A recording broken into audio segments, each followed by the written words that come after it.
Up, up. Oh, look at all these fine people.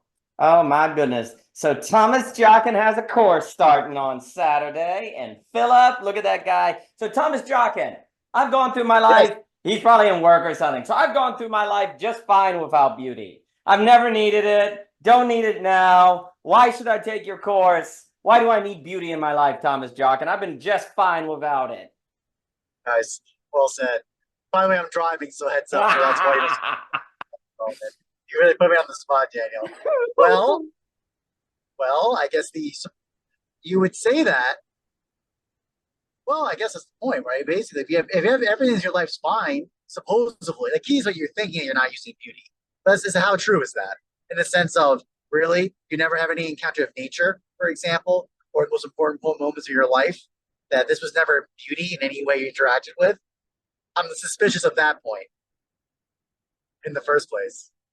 No, absolutely. And I appreciate you letting me grab you in your car and different things. I was also wondering, so there's a few things. Your talks with Niebenhauer has been great. And I'll let you jump in, Michelle, because I saw you on mute. So I'm going to put you on the spot because you're looking beautiful. Yeah. So I do need beauty in my life. See, that's the ultimate evidence that I do need beauty in my life by marrying Michelle, even as I disavow it. I'm full of crap.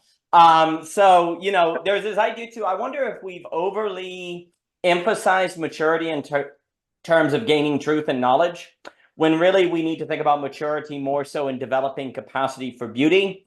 But we overly emphasize, oh, you know more, therefore you're more mature, you're more of adult. When actually maybe one of the problems is that maturity is a matter of the capacity to experience beauty, ergo cultivate virtue in different things. But if you have more to say, Mr. Jockin, because I know you're driving before I pass it to Michelle. Anything else, Mr. I do. Jockin?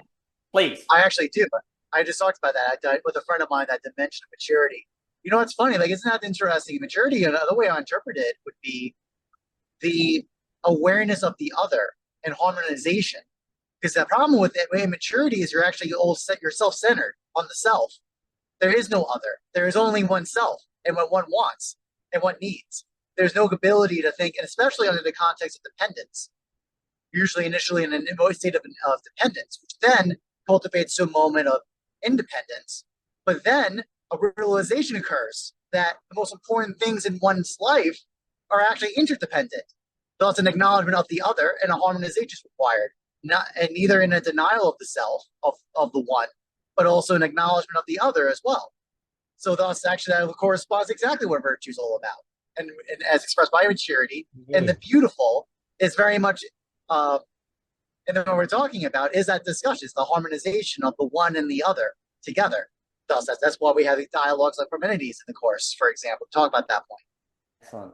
So No, well said, that's Daniel. well, that's beautiful. I think Mr. Sweeney, it's good to see you, sir. And I'm really, yeah, I was thinking this morning about the idea that we've overly thought maturity as a matter of learning, when really maturity should be more associated with gaining capacities for experiencing beauty.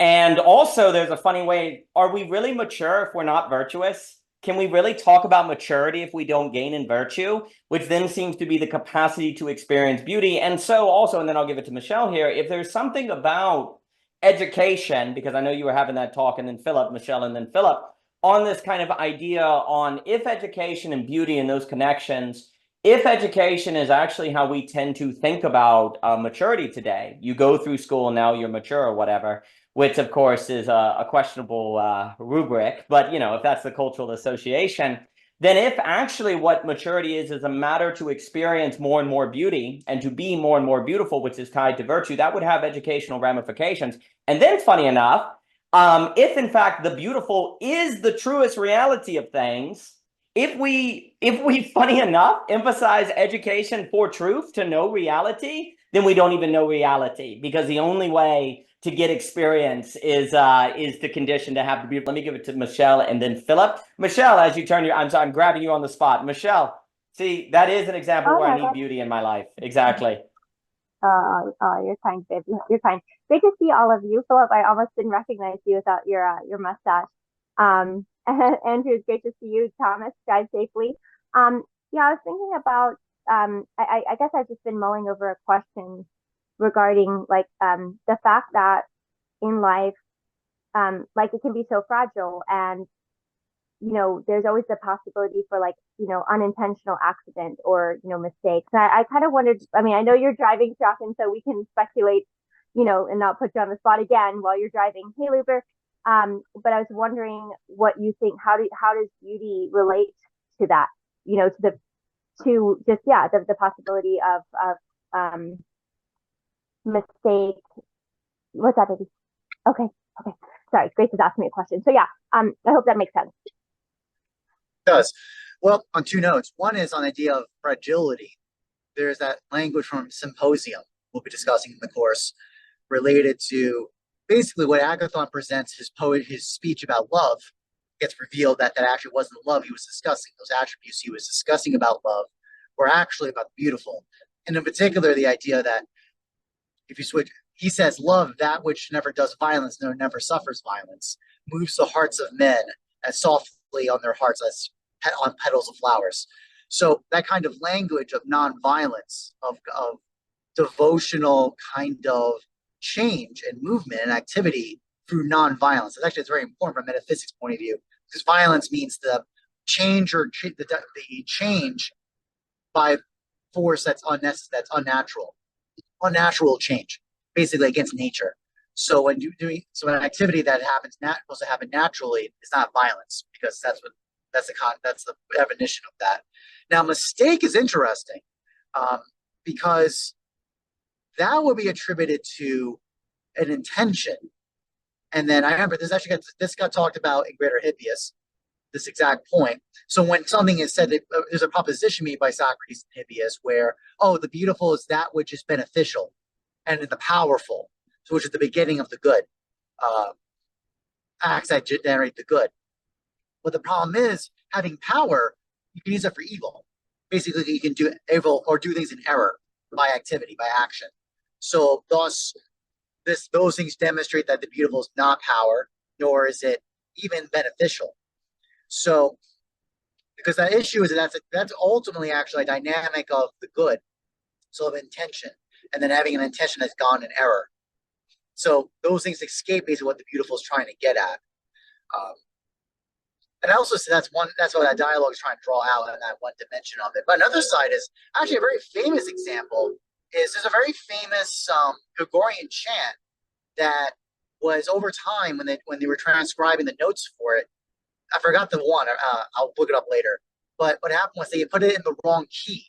Basically, by accident, one of the notes, and it actually is one of those distinctive elements about it. And it's become it almost feels like an accident that was always supposed to happen, because it actually perfects the composition, ironically. It was not the original intention of the composer, but it actually worked out to be better. So what I'm getting at is that activity of surprise has a kind of the borrow from John Vervaeke, which I had that discussion with him, borrow from his language. There's a kind of relevance realization where the problem with mistake is presuming you already know what your end goal is and you're missing the mark. But the beautiful actually supersedes that demand, because what ends up happening is in the beautiful, the supposed mistake can end up being a happy mistake, a happy accident. That language, right, that comes from that. It's something that happens by accident, beyond one's intention, that's actually superior than anything that could have been intended. This is also what we mean by surprise. These kind of things that break through the boundaries of what was anticipated, what is the boundaries of the intention, and actually generate more existence, generate more the giganomai, basically a revelation that was unexpected, unplanned for, unanticipated. So this is what we're drawing out when we talk about the beautiful. So your points, Michelle, about mistake and fragility, delicateness or fragility, I think those are very fair attributions that we're going to talk about in the course. I expect the dialogues discussions about it are going to draw out these ideas, because these are all kind of because the main summary point is that it's so the beautiful we get glimpses of it, and it's so easy to miss it and to escape it, to have it flutter through your hands, basically, especially when you try to grab onto it. There's a line actually in Meno where there's a discussion of the beautiful has to be chained down by the chain of causation for us to capture and lock down these beautiful statues. Because it's playing off a mythos of the Daedalus statues that are so perfect, they actually they're so beautiful, they become living entities. So the idea that that draws out this kind of fleeting intuition about the beautiful. But then the other aspect is that the idea that the happy accident is drawing out that beauty by a kind of almost superseding the powers of what's true and what's good, actually can generate more existence, more reality. Then, as Daniel says, basically, without, if you don't understand the beautiful, you're actually losing out on dimensions of reality. To quote from Phaedrus, the ousion to zousia, the true absolute reality of things. So these are all great points, and I think that's actually, these are very nuanced issues. That's also why, like in the art training, as what Daniel said about school, very important part. Ultimately, like when you crush this out of education, you make it impossible to generate the beautiful in pupils, because if there's a set rubric you have to hit with a known objective, all you're going to get is what you already predefined in the boundaries of the criteria of assessment. There is no surprise, and in fact, actually, a lot of times the surprise will be crushed out because, like, nope, that's not what I anticipated, so that gets removed from the equation, from being expected or being evaluated. So you make them, you can only generate the good. You cannot generate beauty out of that. So I think those are really great points. I will stop there. Magnificent. And I'll give it to Philip here. So a few things come to mind. I think actually that goes together. So, and Mr. Luber, it's good to see you. We started off talking about how perhaps we overconnect the questions of maturity with learning and truth and knowledge, when really maturity may have something more to do with gaining the capacities for beauty. And also that would link beauty together with virtue in honor of Mr. Jockin's class coming up. But then also here, we should note that as we have mentioned the problem of scale at the Parallax course, and we've talked about it as well, the idea of a beautiful currency, a beautiful economy, that also seems to be one, interesting enough, that would be incorporating some of the things that Mr. Jockin was just talking about. An economy of the beautiful would be one that does not try to plan out accident or try to avoid scarcity or avoid difficulty, but instead creates the conditions where the accident can be happy, where the accident can bring out virtue, and that would be a very different infrastructural matter. So there is some things there that might be touched on. The last thing I'll say, I've been, the great Owen and Joshua did this wonderful course on Paul Virilio, and they go through, and one of the kind of key ideas of Paul Virilio is the original accident. And the idea that the famous line that everyone knows is that when the ship was invented, they also invented the shipwreck. But what Virilio is getting at, that has been coming to mind more and more with this interesting idea of beauty having a surprising character, beauty seemingly coming out in the almost accidental. What Paul Virilio wants to say is that we actually don't know what a ship is until the shipwreck, that the accident is the revelation of the essence, or, you know, the substance accident distinction, where what Virilio wants to say is that we can't say, you know, he's playing on the word accident. As you know, in Aristotle, accident is, it doesn't have to be the case. The squirrel could be white, red, blue. Well, if you have a blue squirrel, let me know, actually. So it could be brown or white, but but a particular color is not necessary for colorness. Paul Virilio is not arguing that.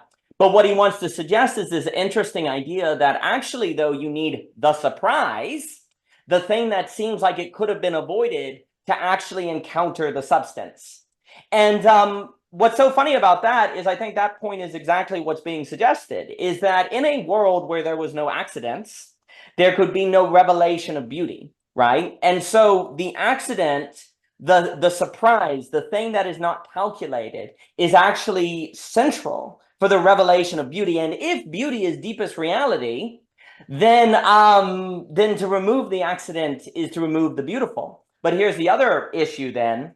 You need to have accidents that you can survive. Thus you need virtue and being anti-fragile. And you need accidents that are not the great, I guess, maybe he calls it the integral accident, I can't recall, but the singularity accident, which is the Nick Land accident that destroys humanity, right? So there seems to be an accident that is the unexpected, that is the erasure of human being, that is too much. But you do need to have the surprise. And maybe the question is, how do we as human beings cultivate enough virtue or capacity so that the unexpected is a surprise versus a terrible accident that we gain nothing from because it destroys us? But you see, that does have political and economic ramifications, because most of the time we think politics and economics to remove surprise, to remove the accident, to remove the unknown. But what instead would it look like to have infrastructure to actually have, in a sense, the unexpected be more on the side of surprise, through which the beautiful can come forth. That's a different way of thinking. So I think those, so it's funny to think the beautiful, the accident, and Paul Virilio together, because Paul Virilio's metaphysics then, I think, actually points to the relation between the accident and the substance that suggests the condition necessary for beauty to come forth. And that would also mean in a perfect world where nothing bad happened and nothing unexpected occurred, you couldn't experience beauty, right? So from a theological point, it would make sense that you would have a finite world with free will, with the unexpected. I mean, free will is, in a sense, the ability to act without knowledge, right? It's the ability to act with the possibility of surprise. So if you don't have freedom, you don't and beauty is deepest reality, then there would be no possibility of the encounter, the encounterology in which truest reality comes forth as beauty. So I was thinking Virilio and Aristotle and beauty together in honor of the course. Let me give it to Philip and then Mr. Luber. Philip, please, it's good to see you, sir. Ditto, Daniel, you beautiful, bright, bold boy. I've been wondering how beauty might fit into the idea that has been on my mind the past couple months. It might be an election year thing of the what do they call it? The lesser evil, and how one might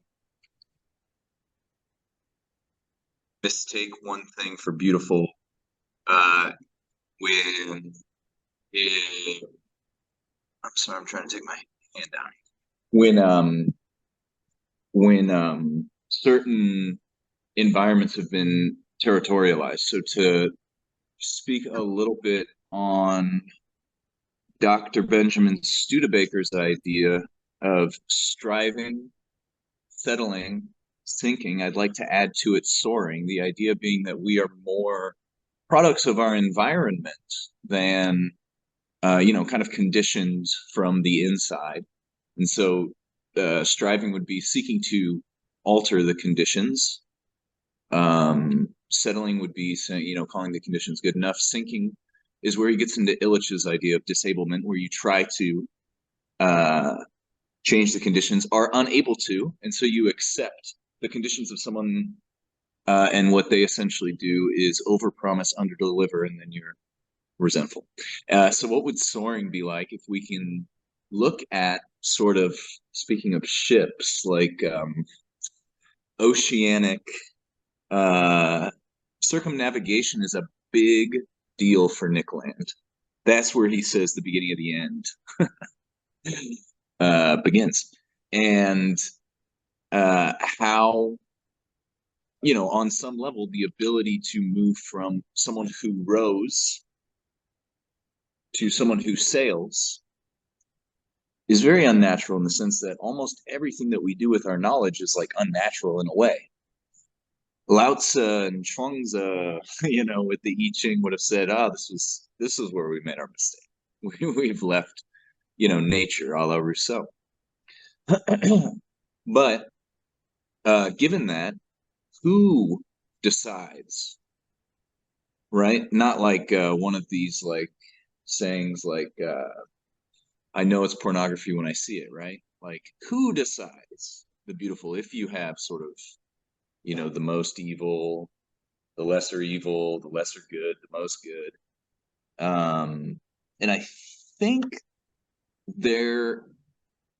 it has something to do with dreams. And I have to unpack this a little bit, in the sense that, like, we know on some level we're not like, our brains aren't necessarily tracking reality so much as they're creating or co-creating it. And there have always, throughout time, been a few people who have had so much freedom that they've been able to have good dreams and not have their life be a constant nightmare. And so what is it in the dream that can be taken and brought to just the way that we define? Because a lot of the times, like, people, if you say, hey, here's what happened in my dream, they're like, oh, cool, you're crazy. Like that. I mean, I'm happy to happen to you, and you had a dream of how things maybe could be. That could never be in the world that I see. Although that does sound very beautiful. So are there things that are beautiful that lie outside of reality? Or is that something that's in reality that's not being realized because there's so many competing interests? And some people are saying, the most beautiful thing I've ever seen came from my phone. Now, this is not to say that there aren't beautiful things that come from your phone. I'm sure there are. But yeah, how then does that, Vervaeke might talk about something like perspectivalism, right? So I can see from your perspective how that's beautiful, and how do you kind of move from the differences between subjective likes and dislikes to differences such, without someone punching you in the face. Well, there is something about beauty that's a strike. Huh? Strike of beauty, Mr. Job. Where there's something there, and I'll give it to Mr. Luber and Mr. Swing. So there's a few things. First off, Land definitely shares in the Smith, in the Dugan, on the idea that one of the biggest, the key differentiation between civilizations is between land and sea nations. Dugan has a whole language of it. And when you do read on the history of the Silk Roads, the Persian Empire, and all these different things, the movement toward the ocean dramatically shifted. The way it also made possible the ascension of the merchant class. And there's something about the merchant class that also leads to technology, and also technology getting a life of its own. And so thinking those Daseins, Mr. Dugan will speak about multiple Daseins. And there is something about the sea that screams, you must invent something, because you can't swim it.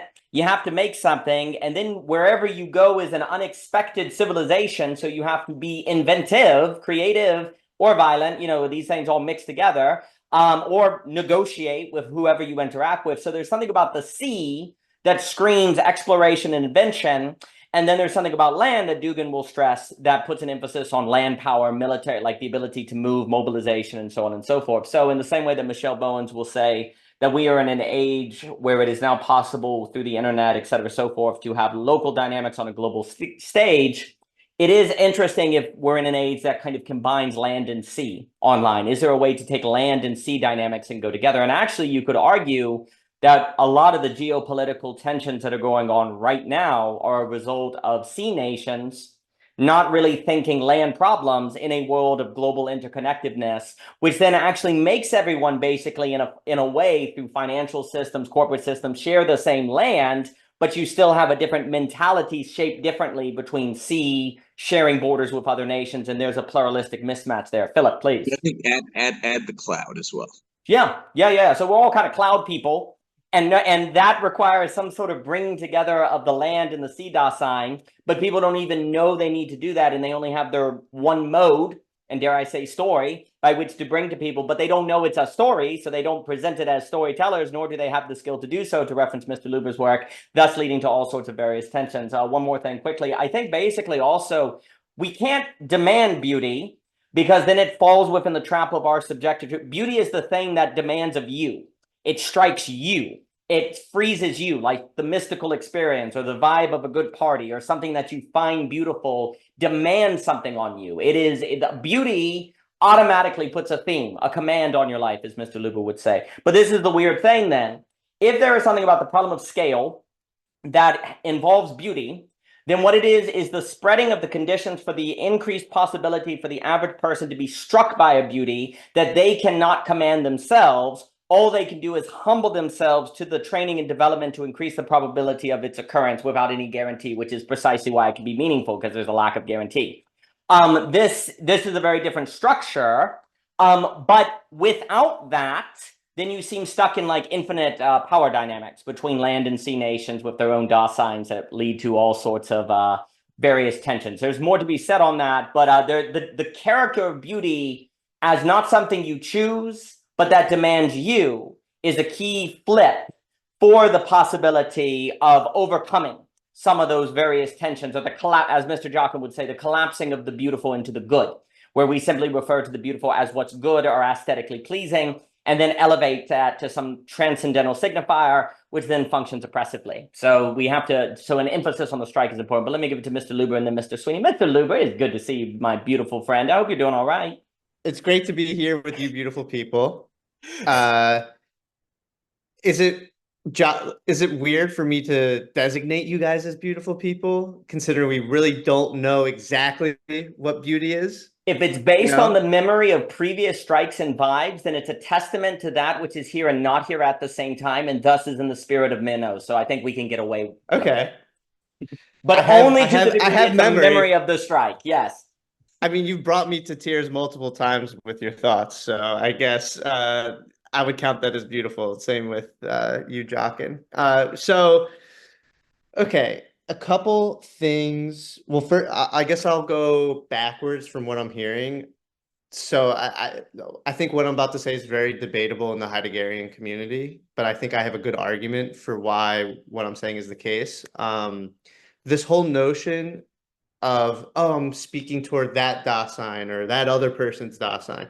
Not possible. That's not a thing. And here's why. You can only speak to your own Dasein. And in terms of otherness, like the Levinas sense of otherness is always in terms of your own Dasein. What's other within your own Dasein? It's the idea, like the whole point of storytelling isn't because I have access to somebody else's Dasein. It's like, ironically, it's like I can tell you a story about this other person because this other person, I'm able to see through my own Dasein. And the ability to see through my own Dasein is ironically me taking myself out of the situation, of my own situation, which is always a contingency. It's what's contingent about taking myself out of the situation is my Dasein is what allows me the path to even do that. It's not like I have some like alien, not referring to Cadell's work with aliens and I mean Enter the Alien, but like it's not like I have some like alien perspective that I'm able to see beyond my own Dasein. So I always got confused when people would talk about, oh, you got China's Dasein and America's Dasein. That I don't think that's what Heidegger was doing. I think what Heidegger was doing was really just trying to show how what grounds experience is that one, you can't really make a distinguishment between experience and ground because your ground is like the through line of every experience that you have. And that because that's the case, you can always turn away from your experience and reflect on the ground in which your experience is on. And that's how you gain access to some other notion, like some otherness. It's always in the reflection. It's always in the deconstruction of what you are experiencing through the question of what's enduring in that in my deconstruction, what is the enduring feature? Like that, and that's how you get any sense of otherness. I think when people talk about other Daseins, there's a lot of projection. And like, in my opinion, it's more akin to like Jockin, what we talked about, like strangholding beauty, like strangling the theme. It's like when I'm telling a story and I think I know what the audience wants, I'm going to be telling things top down. I'm going to be pouring it on the top. And it's not going to be good because I don't actually know what the audience wants. I actually have no sense of that. You could get an inclination based off of like like really just your perception and understanding how myopic that is in terms of trying to figure out really what the other is. But that's what's so interesting about Levinas's work with how he's trying to understand the other. It's that it's not truly other to you because it's always part of and contained within your Dasein. It's always contained within your totality in a certain sense. Like how you transcend your totality. It's not that there's no more totality. Like your totality isn't no more after you transcend it. It's just the horizon in a certain sense just changes. It becomes different. That's all that means, but it's still always contained within the origin of the origin of your horizon. So that's my first point. So I'm not really sure what people mean when they even say their Dasein. It's like that is like, it's almost like a cop out. It's almost like an easier way to talk, when if you actually try to think about the other through realizing like I only have my own Dasein and I'm seeing others through my own Dasein becomes much more of a challenge. And I think being active and like making a decision actually becomes way more difficult because you're not presuming so much.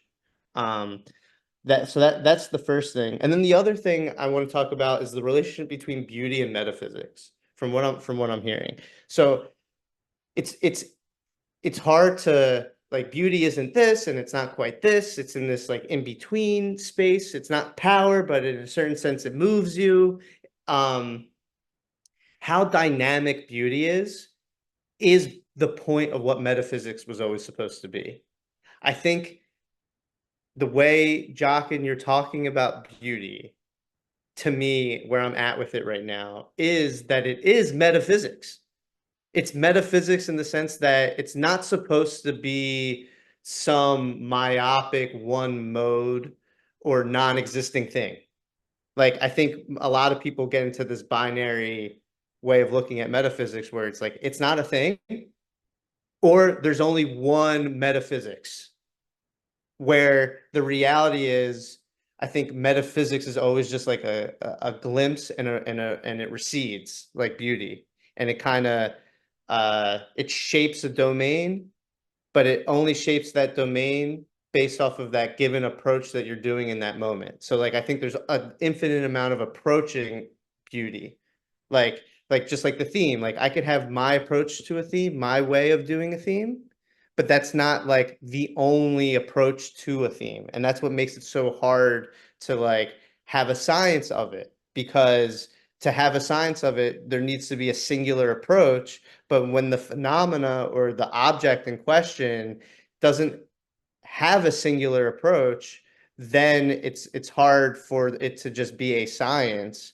And to me, that's why it's a metaphysics, because a metaphysics is supposed to be dynamic in its ability to be approachable. It's like there's a bunch of different approaches, and because of that, there's a different paths and offshoots, different metaphysical notions that can be understood, and not just one. So I would want to understand if there is a true distinction between beauty and metaphysics, because it seems like it's a more penetrative way of describing what the actual nature of like what metaphysics is supposed to be doing. So there's that. And then another thing that, so like another thing that I wanted to talk about was like error, the surprise, like the concept, like lack and wrongness. Like when, and like Heidegger talks about lack in a very interesting way, because he kind of makes this distinction where there's this, you can have a process in which there's something wrong in the process, but he says that's not a lack. It's like, it's actually, there's something wrong with it. It's not like, it's like an error isn't the same as how he's talking about wrongness.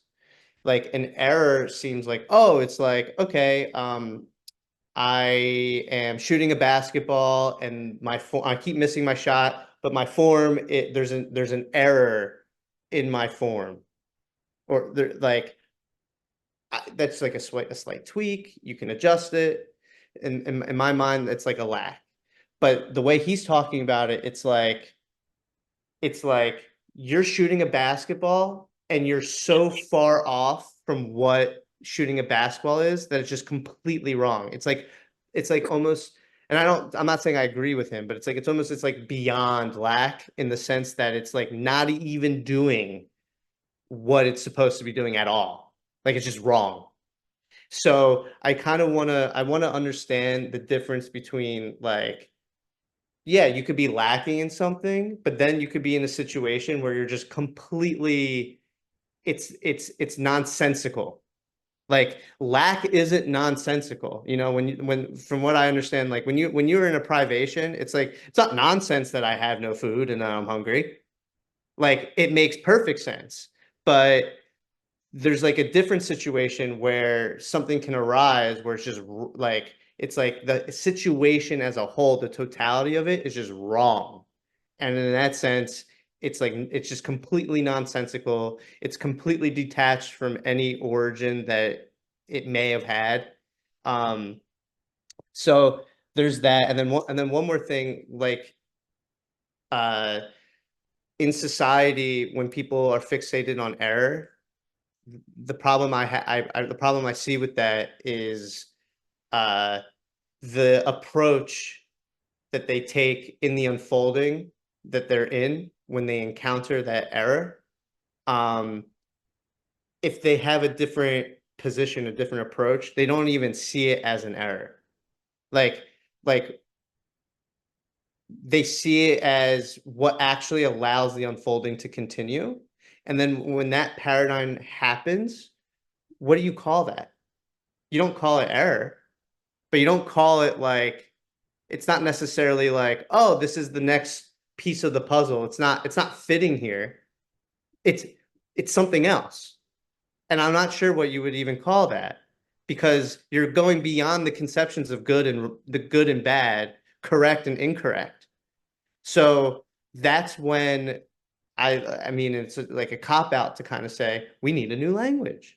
We need a new language that is able to capture that signification. And that I think is like part, if we were going to have a society of beauty, that would be necessary because having this like if you were to say, oh no, that was an error, that was wrong, then you're not in the proper positionality initially. But if you were to say, oh, that's the missing puzzle, that's the fitting piece, then you're also not in the correct positionality. So I think that's a serious problem that I have literally no idea how to like, let's say I make up a word, blah, blah, blah, blah. How do I define that? Like the very definition of whatever language that would be like used is just so above, like beyond me right at this moment. But yeah, I'll just leave it at that. Let's call it blah, blah, blah, blah, blah. I think that would work very well. So a few things. I think, and first jump in here if I think that one of the reasons, like with Dugin, there's a notion that the logical political, like the political philosophy is much more isolationist and bifurcation splitting off precisely because nobody can access the Dasein of other people. And Daseins are not individual, but cultural. Like there's like, for example, you could say that like the Christian's relationship to death is different from, say, the atheist or the Muslim or someone else, right? And each one of those traces out a different horizon of being there, of being thrown, that then has a different kind of way they engage. I think that might be some of the things that Dugin would say. And then it would also kind of be like, well, precisely because when we talk about other Daseins, it is always actually our Dasein in disguise, and we can never avoid that problem. Therefore, we need to, globalization will always be in service of somebody's Dasein and not all the others that is claiming access that is actually totalitarian. Therefore, you're going to have more of a splitting project. But to me, what's interesting there is that's precisely why something like storytelling as an epistemological and political method is completely necessary. That's precisely from the place of realizing that you are in your Dasein and all you can do is tell a story from it, right?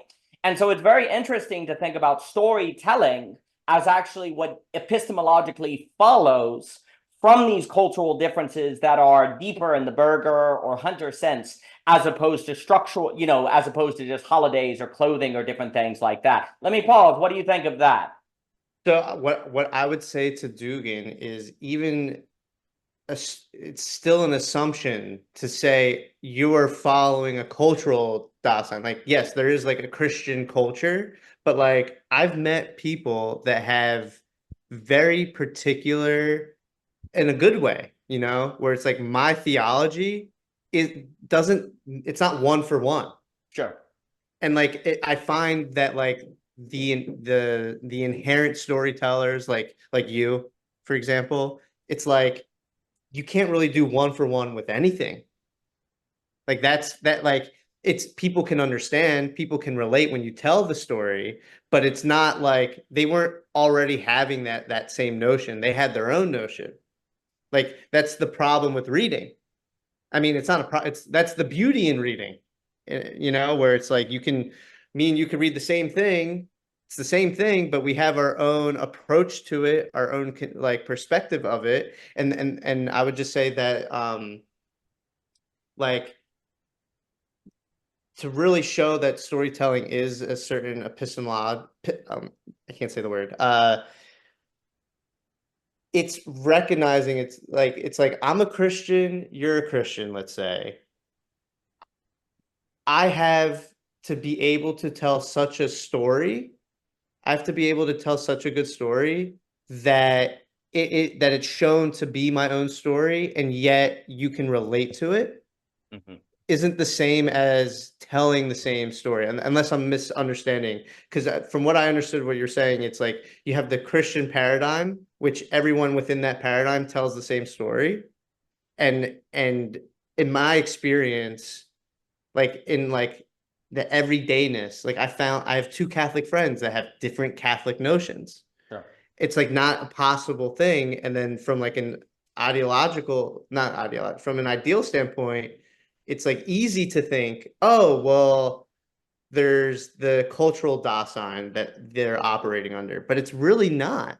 It's like they were just inspired by, you know, the Bible or whoever brought them up in Christianity. And from there, they internalize it because their limitation is their own Dasein. You can encounter other Daseins, but to like label or call or to know anything about those other Daseins, I don't think is a possibility. You can Sure. only have at best an inference, like when you're watching good art, or you know, like you're gaining a bunch of inferences, and the accumulation of those inferences may, if it is good, give you a denotation of what that art is saying. Sure. No, I think Yeah, that's all please. very fair, and I'll give it to Sweeny, Mr. Jockin.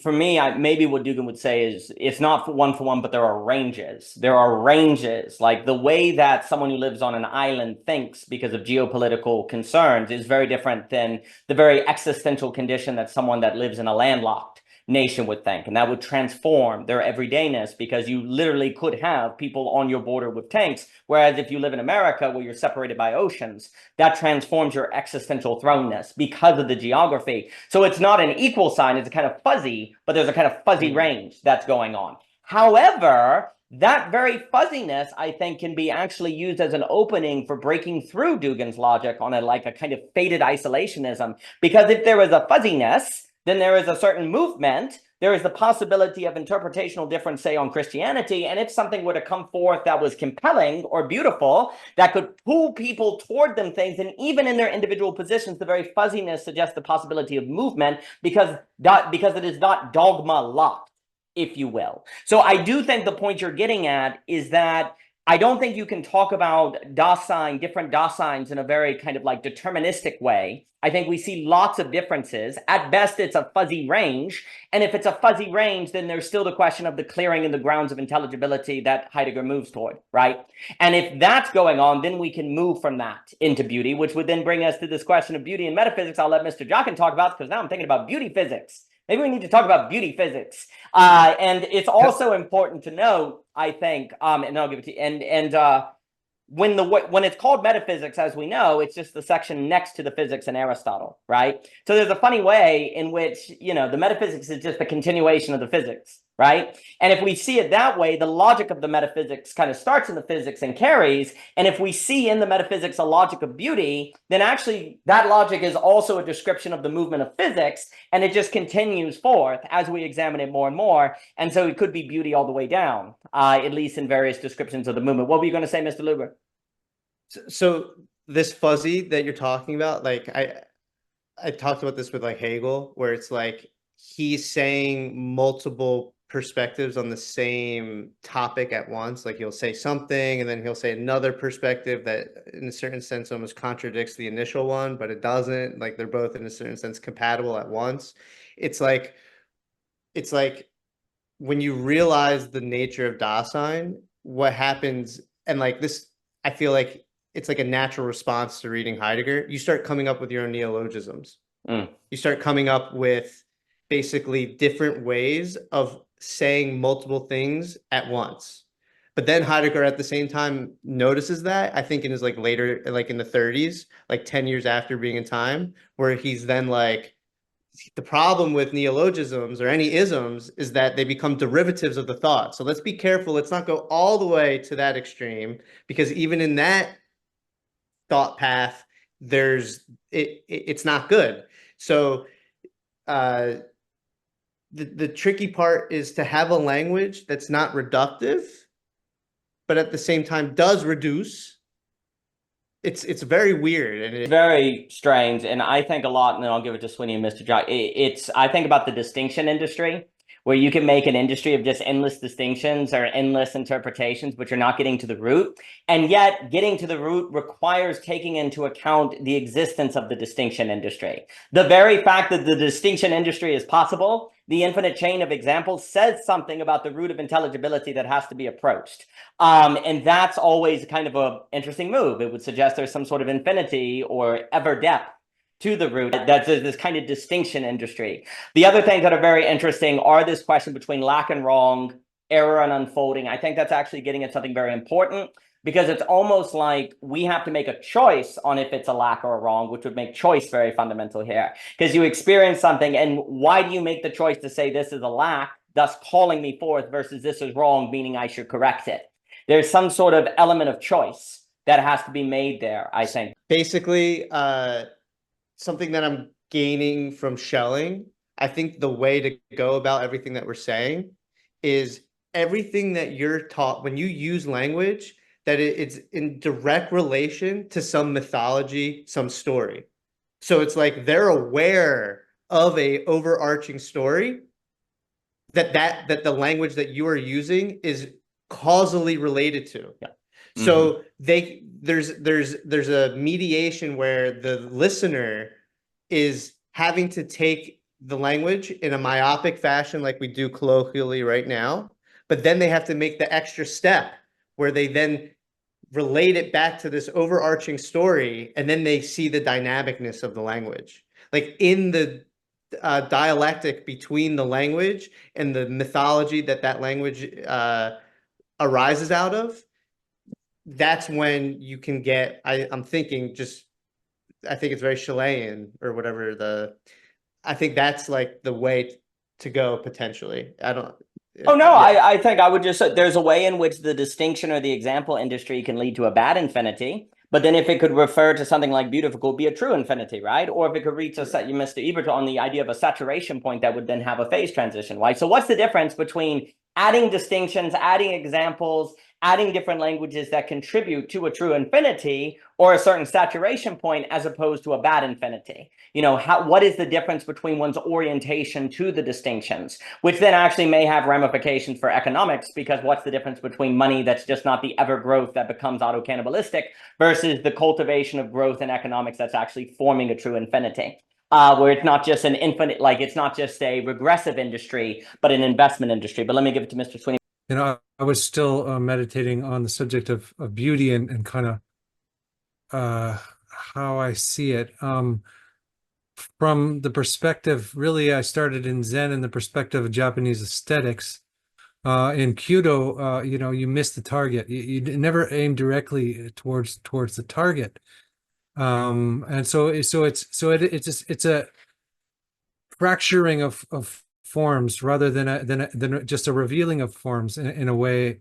The dignity is not in achievement or finality or ultimacy or you know, these things are much more, you know, or full embodiment. It's almost in what is broken or what is void, what is empty, what is, you know, what is past its prime, you know, the autumn rather than the summer. Nietzsche's High Noon. It's really so I was thinking about that, and I was thinking about also the notion of the fact that beauty is there's the beauty that strikes me as false is what is sort of is the caricature of beauty, or the smooth. Han calls it the smooth of beauty, like some a image of beauty that fits some kind of a form. And whereas, so I think that for me, the Buddhist notion of emptiness is very helpful in that sense, but it's also mistranslated in the West as being a mere void or a lack or something, where emptiness is actually a potentia, right? It's a swirling potentia of possibilities. So that was one thought I had, and so missing the target. The other thought I had was, and stepping out of the contest, right? Not being in the contest, but transcendental kind of dignity, where you're not first in line, you're last in line. So it's kind of the opposite of the Olympics, which has a kind of like I thought it was great what Jockin was saying about the boxer who a beautiful fight. But it seems like the aesthetics of boxing itself is not beautiful, that beauty happens within that by certain unique individuals. I used to play hockey, and like hockey is a very ugly sport, but certain players are like can dance, in all of that heaviness and agitation. So there's a word, there's a tantric text that says agitation is creation. That's another thing that came out to me. There is a violence and an agitation in at least accessing what we would call beautiful, and then bringing it back to Heidegger and preparing and clearing the ground. And I think it never happens with an act of will. The will is the clearing the ground that it happens, emerges on its own through exhausting every other sort of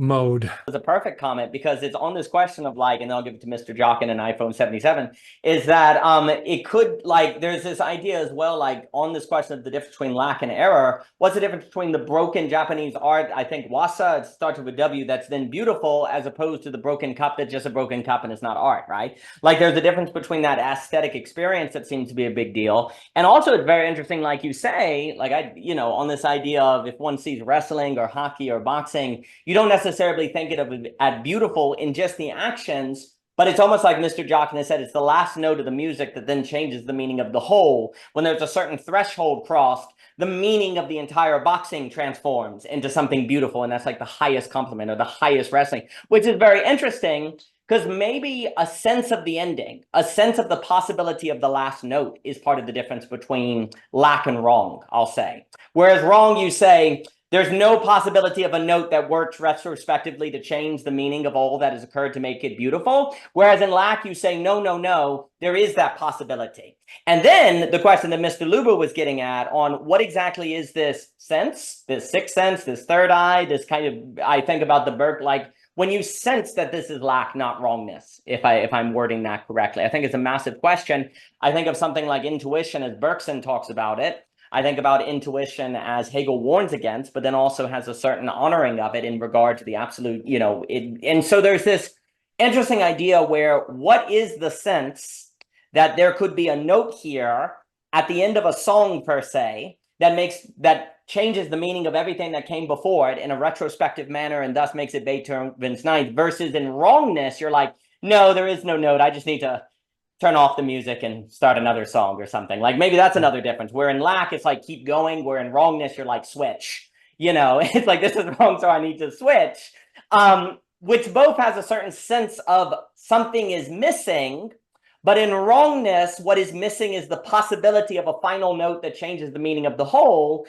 Whereas in lack, there's a missing that note that is possible, that note that is still possible, that changes the meaning of the whole. right? And it's almost like with the Japanese dish, when it's broken, you see it, oh, there's a possibility of filling these cracks in with gold and thus making it beautiful. Whereas when you break a plastic cup out of Walmart or something like in our kitchen, you don't feel that possibility. Sweeny, please. Well, just following up, it's interesting, like in Kyudo, when I was practicing it, the entire aesthetic is very, very beautiful, and it's very intentionally so, you know, from the movements and everything. Whereas boxing or something, it's almost there's an ugliness, right? But beauty occurs in ugliness, you know, and ugliness can occur in beauty. So, you know, Kyudo can be very sterile and very, you know, it can be, the Japanese aesthetic can be extremely sterile, whereas something very beautiful could arise in the most, you know, ugly ugly aesthetic or ugly setup or ugly. So beauty is everywhere. It's just, and ugly, you know, it's not, the form itself can bring towards that contemplative beauty, but also it escapes that as well. That's just my thoughts. I think that's brilliant. I mean, it's very interesting because when we think about this relation between movement and beauty, and then I'll give it to Mr. Jockin, is there's a way in which it's almost like if you pay attention to things, and maybe we think some of the phenomenologists are different, if you pay attention to things, it's as if everything is moving in search of a last note that retrospectively changes the meaning of the whole into song. It's as if everything moves in this kind of sense, right? And wrongness is when you're outside the motion. Lack, quote unquote, lackology is when you're in that motion. But then the question is, where does that come from?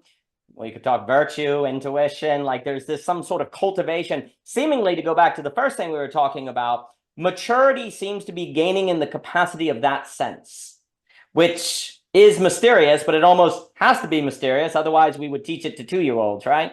Like it's mysterious in the sense that it must be developmental, but it comes about in the process of seeking other things that you didn't know was actually seeking that thing. Like when you're seeking to be virtuous, when you're seeking to be sociable, when you're seeking your creative work or drive, you're actually cultivating the capacity of that intuition without realizing it.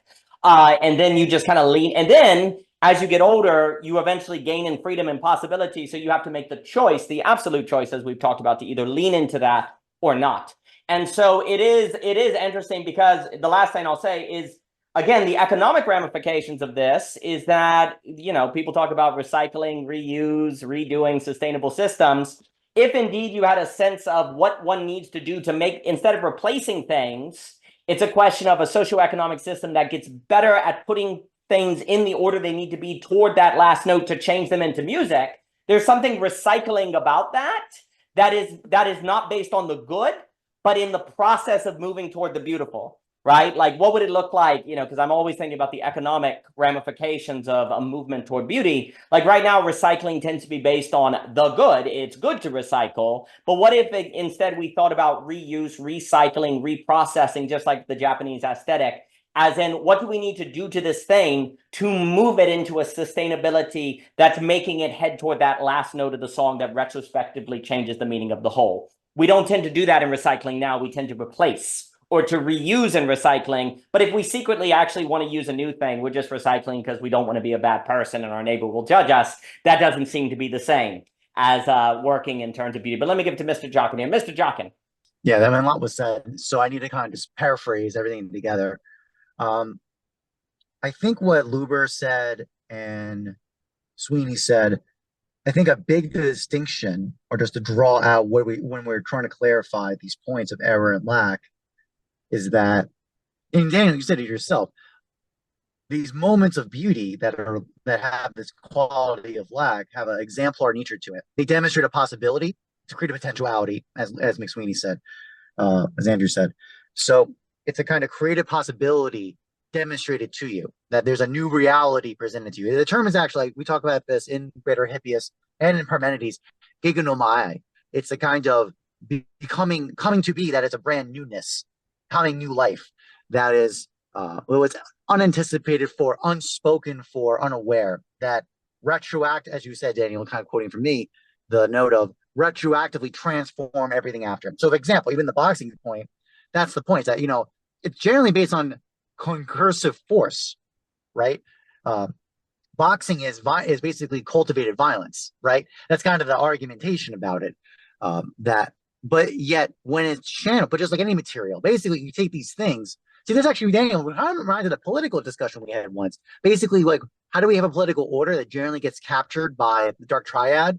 And we discussed with each other that point in the net session that in reality, those individual evil's always captured by the good, always, because what happens is that just gets turned as a servant to do the good, the bidding of the orientation, meaning that the dark triad basically has to at least mediate through the mechanisms of the good through that society. So even if it is inauthentic, illegitimate, and they're just doing self-gain, self-benefit, in actuality, they're still being used by the social coordination of that society.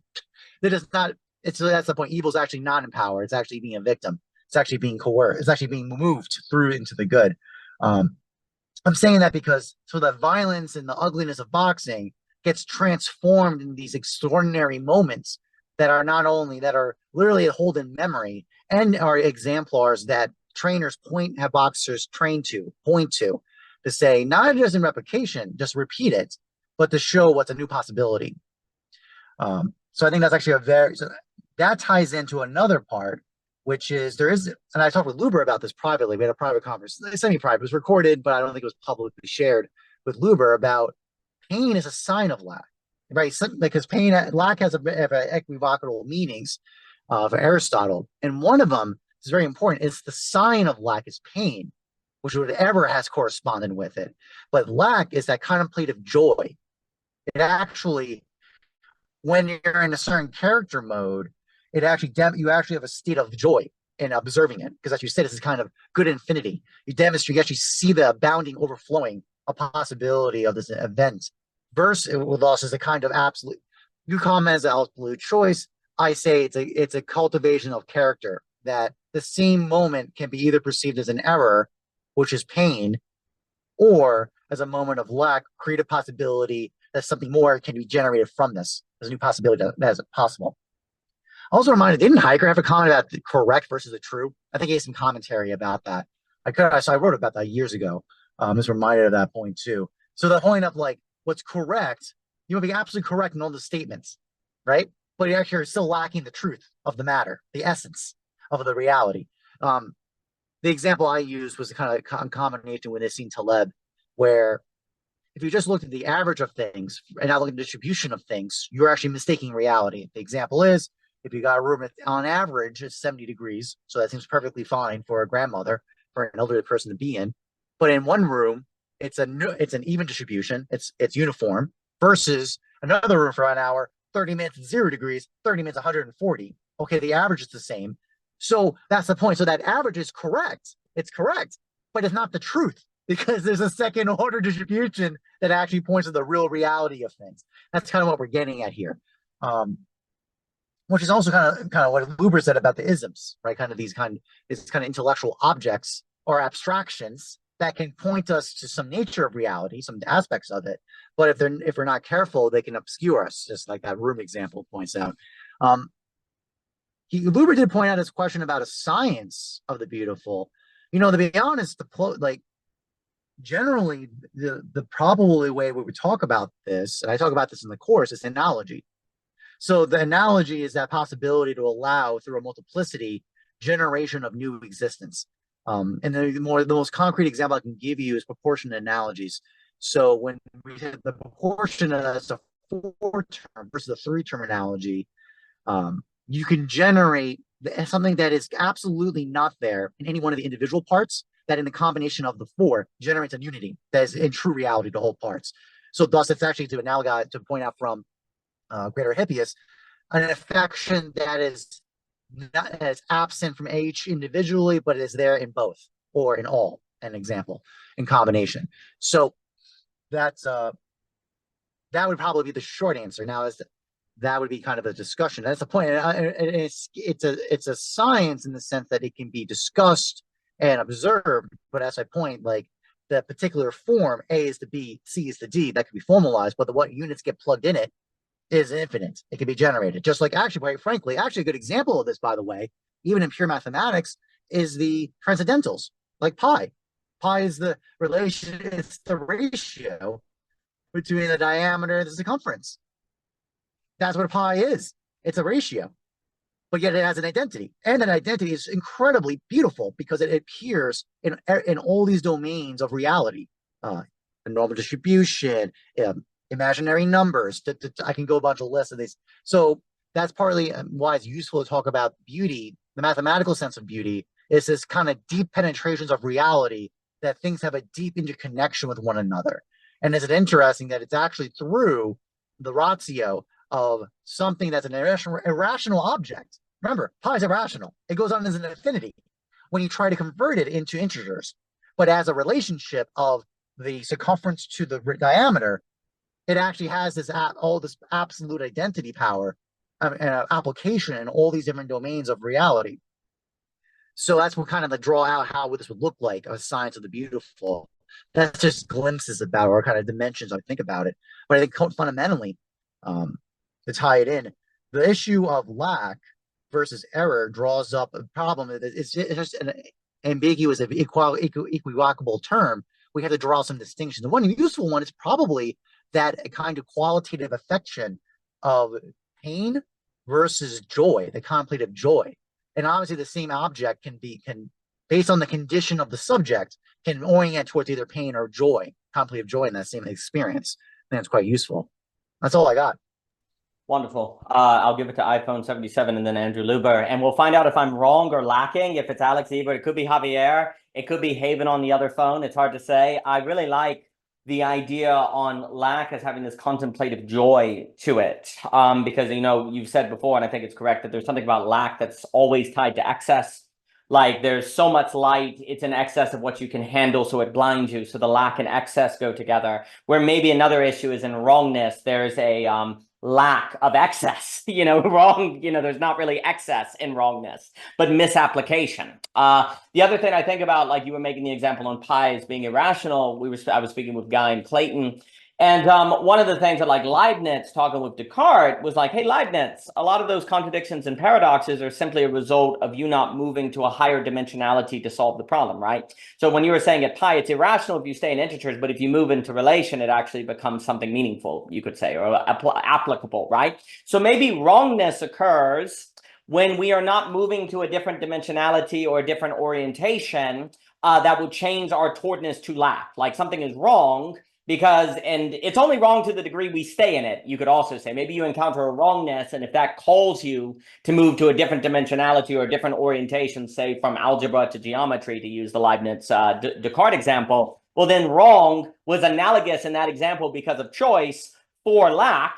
It was pointing to lack analogously, and then because you interpreted it, because you had the virtue or the choice, however we want to language it, to so see wrongness as analogous and able to then follow it into lack, it then retrospectively works back. It's like, well, it was never wrong, actually, like the last note in the music. It was always part of lack.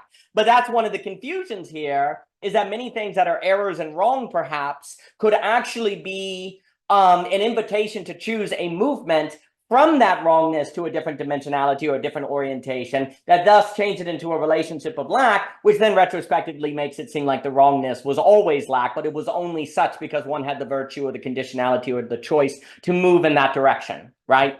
And so that might be a relation. And it's funny to think, because usually in classical philosophy, analogous is between a being and being per se. Maybe what we're talking here is the analogous between lackologies or something, like wrongs and errors. Like there's an analogous relationship there that's similar to the classical notions of the analogy of being, but now we're talking about the analogy of lack or something like that, and in relation to wrong. And then I also will just lastly say, and then pass it, is that I really like this idea of this joyful contemplation. I do think that is a quality that's different, which then also, if there's something about lack that's tied to friendship, like we've talked about the net being about friendship, there's something about maturity that has a contemplative joy to it.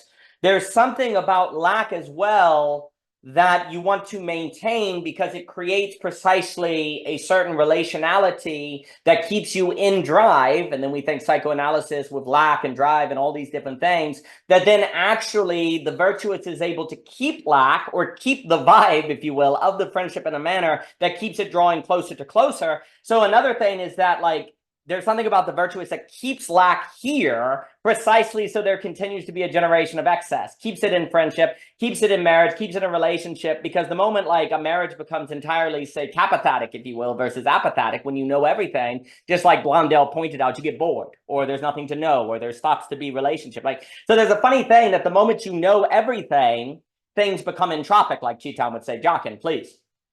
Just to build on that, I mean, we already said before, boredom's a kind of pain. Yeah. And a very conditional modern pain. You brought it up before.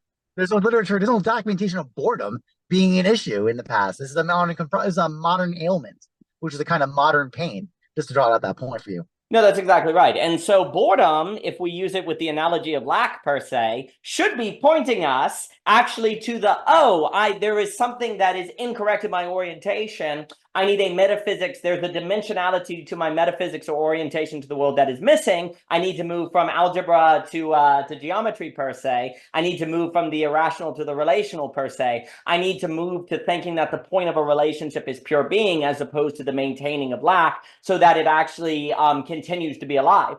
And again, boredom becomes such an issue, as Patricia Spax talks about in the 18th century, precisely because, one of the reasons is there's no frontiers left. We're able to deal with different problems. So there's this feeling of we have everything. And that's really funny, because then if having everything creates this entropy, this closed system, well, then lack has to be kind of the economic base, or the thing that human beings are toward. Because otherwise you either fall into the, I don't have any food and water and I'm dead. Well, that doesn't seem to be the answer. But then on the flip side, if you solve all those economic problems in terms of scarcity, then you get entropy. So this is where, when we were talking with the Lithuania group, there's this idea of the sublation of scarcity as lack in economic terms, which actually then trickles down into relationships and all these different things. And basically, if you don't do that, then you're stuck in a wrongness that is ultimately entropic, and that you're not interpreting analogously to move into a place of lack that actually has more of a negentropic experience between people. And I think the best friendships, the best relationships, the best activities, the best things you do always have this here-there-ness to them. As you do it, it also feels like they're moving towards something, like Luba was saying, this dimensionality that binds the endless example or distinction industry. There's this movement, but also there's this binding, thus there's an orbit, as opposed to just kind of going off in a bad infinity and ever listing. And that structure seems to be something that creates a certain quality of life and wonder that is very, very important. But let me give it to iPhone 77 and Mr. Luber. iPhone 77, is it Alex Ebert, Javier, someone else? Huh? Oh, I can't hear. Oh, wow, it's Golem. It's Gollum from Lord of the Rings. Ah, Mr. Ebert. Yay. I don't know how to change. I've changed the name, and then it changes back. But you see, that was so symbolic of the whole conversation. Laugh, wrong. It was perfect, Eva. It was perfect. Apparently, it means that it's my 77th Apple device, which I feel like I should just kill myself if that's true. You imagine 77? No lack here. Yeah, I love that you guys are talking about lack, and even more that you guys are talking about error. Sorry, I have to walk when I talk. I guess I don't have much to say, except that what I wanted to say was, first of all, I think that I like, of course, the idea of an error being related to, well, okay. So the idea that you guys are talking about lack, Jockin saying lack is related to beauty, or lack can be related to sort of an exaltation of one variety or the other. That's certainly the case with error. The job of the artist and the philosopher and the innovator is essentially to produce an inspiring error. Right? You go to pick up the thing and you're like, whoa, this is not what I expected. Cool. Right? So it's an error, prediction error, that yet you can readily accommodate in terms of your mental schema. So it's not what you expected, but you can readily accommodate it.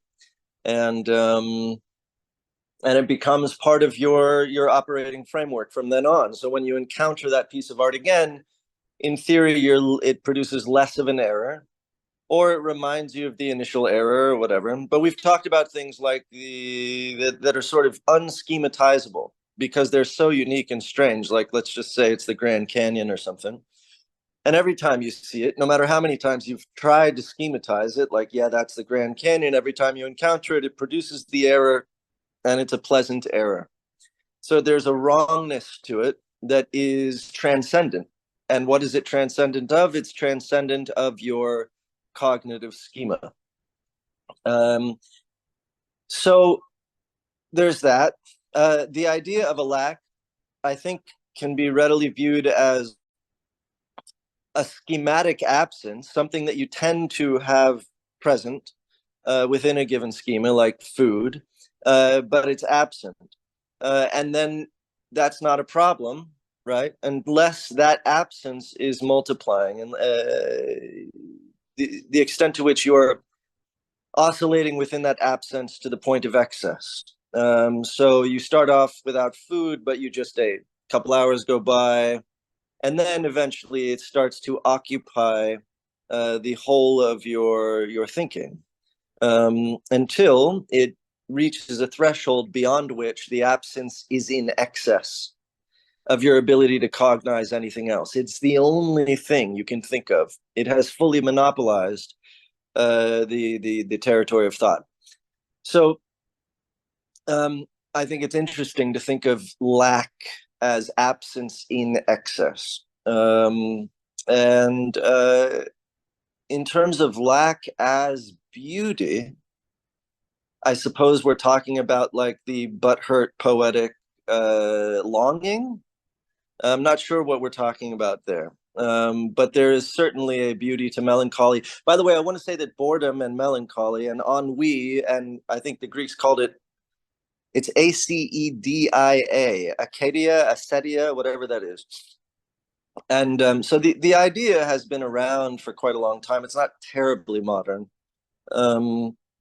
And there is obviously a pain associated with boredom, but generally that pain is generative, because you can only sustain that pain for so long before you either kill yourself or decide to do something about it.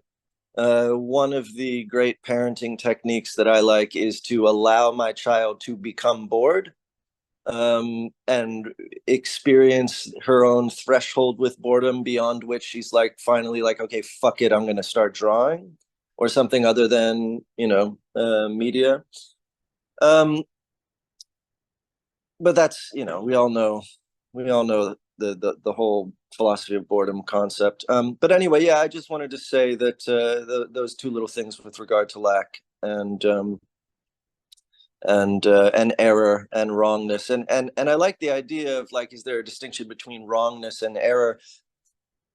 And I guess the distinction would be that wrongness is that which it refuses accommodation into the schema. So let's say you experience the error of the Grand Canyon, but it isn't wrong, right? It doesn't feel wrong. What would feel wrong is, the Grand Canyon is there, but a demon comes out of it and is like, I want to eat your soul. And you're like, that feels like an error that is also wrong. And that's because I do not wish to accommodate that into my schema. I do not, and Keltner and Haidt, Jonathan Haidt and Keltner, I can't remember his first name, have done really good work on distinguishing the schematic differences between awesome and awful, basically, and different categories of awe, which refer to different categories of essentially unschematizable or not readily schematized experiences. And basically what I gather, and it makes sense, the awful is that which basically continues to refuse schematization. What what's his name, Vervaeke would call an intercategorical monster.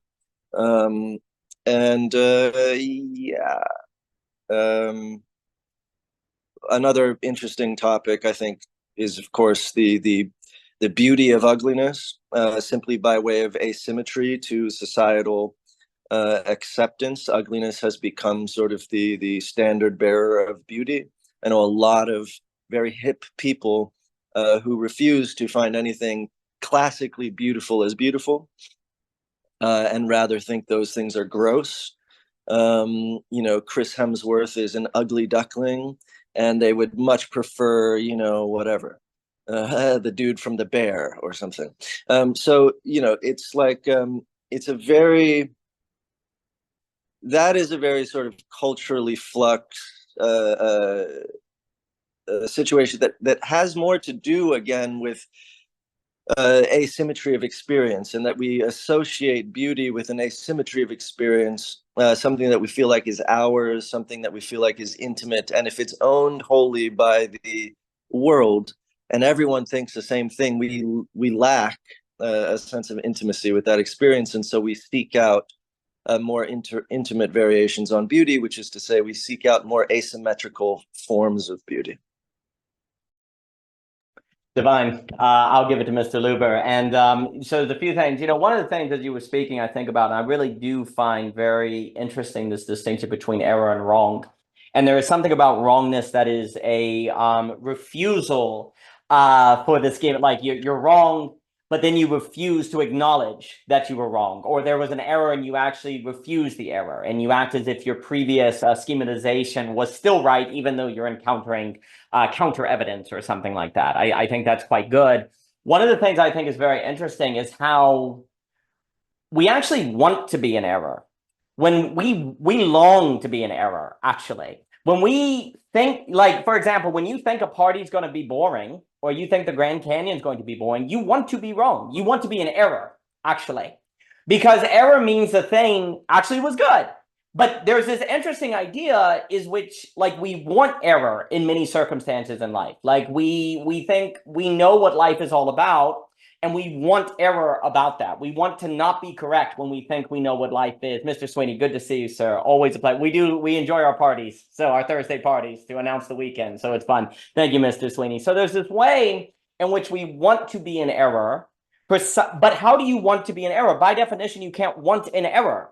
So there's this problem in which, with predictive mind theory, you have to think according to predictions, but you kind of want those predictions to be wrong, especially when there's stuff like life is boring, or I know everything that's going to happen, or I know the scope of things, right? Maybe a sign of maturity, you know, going back, maybe when you're younger and immature, you want to be right. But as you get older, there's a way in which the virtuous person wants to be in error. They want to have something overcome them, or they want their notions to be wrong. Well, maybe not the virtuous. Maybe the virtuous is actually the person who accommodates themselves to live a life where when the error arises, when their predictions are incorrect, they can handle it and they can make the most of the opportunity. And I wonder, actually, is if in a world where people don't have their want to be in error met, they're susceptible to domination. They're susceptible because they want something beyond them, to beyond their predictions, to have a say on their life, right? And I think about like the Hoffer, you know, true believer, authoritarian, like dominatrix, dominance, like sexual, like these kind of things where it's like, yes, you want to be controlled. You want to be manipulated. You want to have your freedom taken. And I wonder if actually, if in a world where you can no longer find places to have your want for error met, which is the revelation that there's more, that there's something beyond you, like Kant's third critique of the beautiful breaking through and showing you that there's a world actually there, that we become more susceptible to forms of manipulation and dominion and being controlled, actually. But then in a society where you don't have a difference between error and wrong, then you don't have the schema, you don't have the language by which to think of the failures of your predictions actually being good. And so then you don't let that happen, which then means your want for error never is met, which of course is then kind of suboptimal in different things, because by definition, you can't want error. Like, what does that even mean? Because then if you want something bad to happen, if the bad thing happens, it's not actually bad, it's good. There's all those kind of reversals that happen that are very problematic. So there's like, to want error as a oversaturation of your schema is precisely not possible. So you want something that's not possible, and if that's not being met by your society, you become more susceptible to forms of manipulation. You become more susceptible to oppression, domineering, and things like that. And that mistake is more likely if you do not have a robust distinction between wrong and error, because you would assume that the failures of prediction means you're wrong, and nobody wants to be wrong. So then you don't live your life in a manner to experience that distinction. And if lack is not a robust metaphysical category, it would be very difficult to think of error as having some analogous relationship with the excess that would move you towards. So that whole schema kind of comes together. And if there's something about the human being that wants to be wrong, which then I'm now, without going into it, I'm thinking of various psychoanalytical thinkers, like all of these different ways where we don't actually want the object of it. We want to desire desiring more so than the object of our desire, right? We want to move more than get somewhere. We want a road more than a destination. Which of course is counterintuitive, and maybe that is manifest in the want to be in error, which precisely means that there's more than you thought. There's more in heaven and earth than dreamt up in your philosophy, Horatio, or something. But let me give it to Mr. Luber and Mr. Shinn. Mr. Luber, please. I posted in the group chat just a little excerpt of Heidegger. He talks a lot about lack actually in this book, which I was surprised, and error and wrong, because the whole book is basically about what is Schelling's system of freedom. And I think it's pretty impossible to talk about a system without talking about error in general. So I get actually, let me backtrack. The first thing I kind of want to ask a question. I feel like, just if anyone has like an answer to that. So there's like two schools of thought. There's like there's like Nishitani, where there's like this no thingness. You have like in German idealism, you get to this concept of like the ungrounded. And this suggests like this absolute doubt, which suggests there is a zero, there is a nothing. But then you have this other, line of thinking where you have lack. And I'm just curious, when you hear the concept like no thingness or the unground, how do you gel that together with lack? Because it seems like there's only two ways of going at it, and it's like, okay, well, metaphysically speaking, if you approach it like a lack, you get a certain unfolding of phenomena. But if you approach metaphysically it as nothing, then you get a different unfolding. And maybe this is all part of like what beauty is. It's the approach, and like what's beautiful about it is that depending on the approach, you get different kinds of unfolding.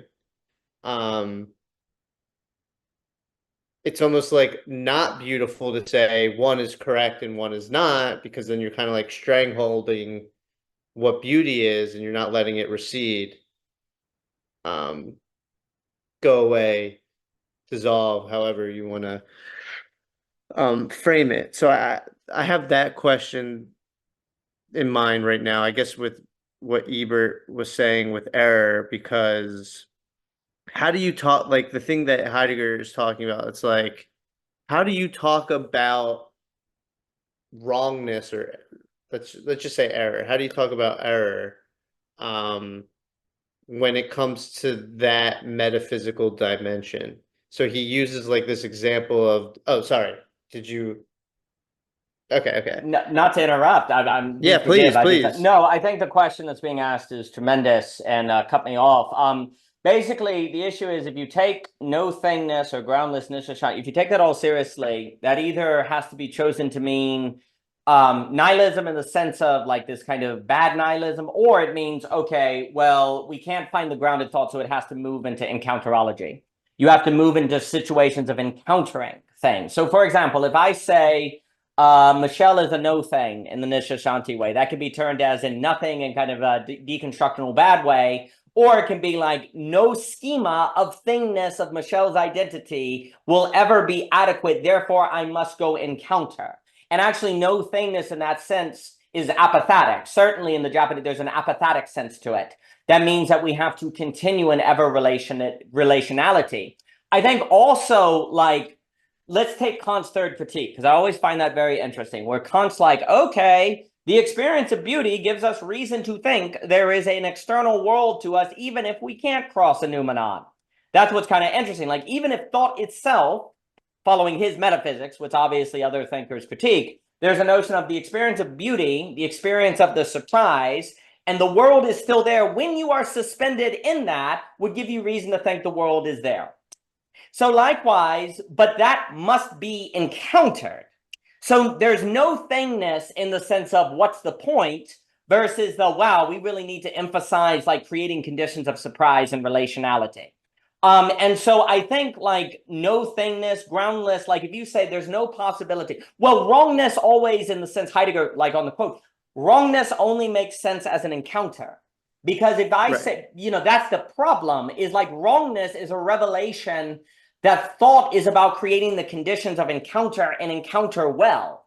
Like thought is best when it makes itself suboptimal, to use Mr. Ebert's language. Like you work into a certain suboptimality of thought's own self that then allows you to open up to the encounter, right? So like very often in philosophy, you are thinking to hold on to philosophy, but what if you're thinking philosophy precisely to release yourself from the tyranny of your own thoughts that's always trying to be its own groundling? Therefore, thinking groundlessness is a revelation that thought needs to make itself suboptimal in service of the encounter. Within you encounter, it immediately falls into a new schematization, or you refuse the encounter and you deny it, or you work it back and you work in relation with that thing that you're working on. So I think like the no thingness becomes a certain, it requires a certain choice. Like that's the issue. Like, do you think that the fact that there is no thingness means that you should emphasize situations in which you have encounter, or does it mean that philosophy is dead and there's no hope for it? Right. So I think those are some different approaches. But let me give it back to you, Mr. Luber. So like kind of to piggyback off what you're saying, because basically the reason why I'm asking these questions and just thinking this is because I'm trying to think through what language would be if we couldn't say there's an error, but we can't say that it fits the missing piece to the puzzle at the same time. So it seems that you could call it lack or nothing, as long it doesn't really matter what you call it, as long as you're aware of the relation to why it needs, like, to the encounter.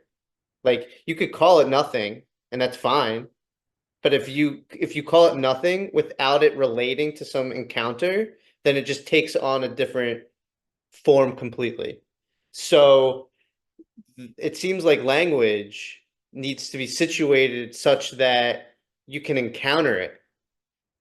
But the only way to do that is if that language is situated in some grander schema that you're also aware of and that you choose to participate in. That's the key thing. So it's like the reason why language, it's like we're living almost in a society where it's like we don't even want to choose a grand schema, and the problem with that lack of choice is that language now becomes myopic and rigid, and it doesn't become something encountered. It becomes something like theoretical and objective, and something that's just bestowed on to everybody, and there is no wiggle room.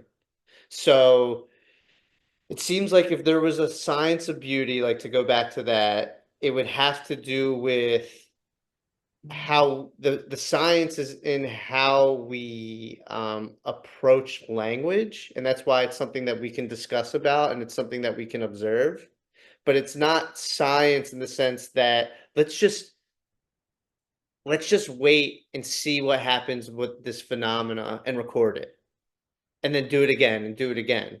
It's almost like an offshoot of that process where it's like, okay, let's watch this phenomena happen, and then let's now instead of recording it and just repeating it over and over again, not necessarily that, but let's now think about how that phenomena fits under some broader schema that we're already accepting, and how what we should call that language based off, I mean, what we should call that phenomena based off that broader schema. Which seems to be like almost like a quasi sociology.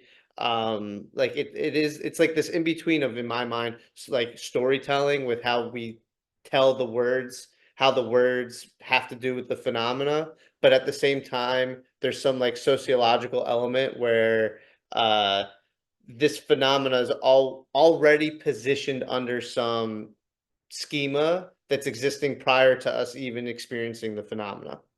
And that's where it's like Schelling's like why he's so interested in mythology is because he's and like this concept of like philosophical religion is because it seems like he's going for something like that, where we can make I'm losing my train of thought, god damn it. Sorry, go ahead, please. Are you, I mean, what if I told you that there was no such thing as not encountering something?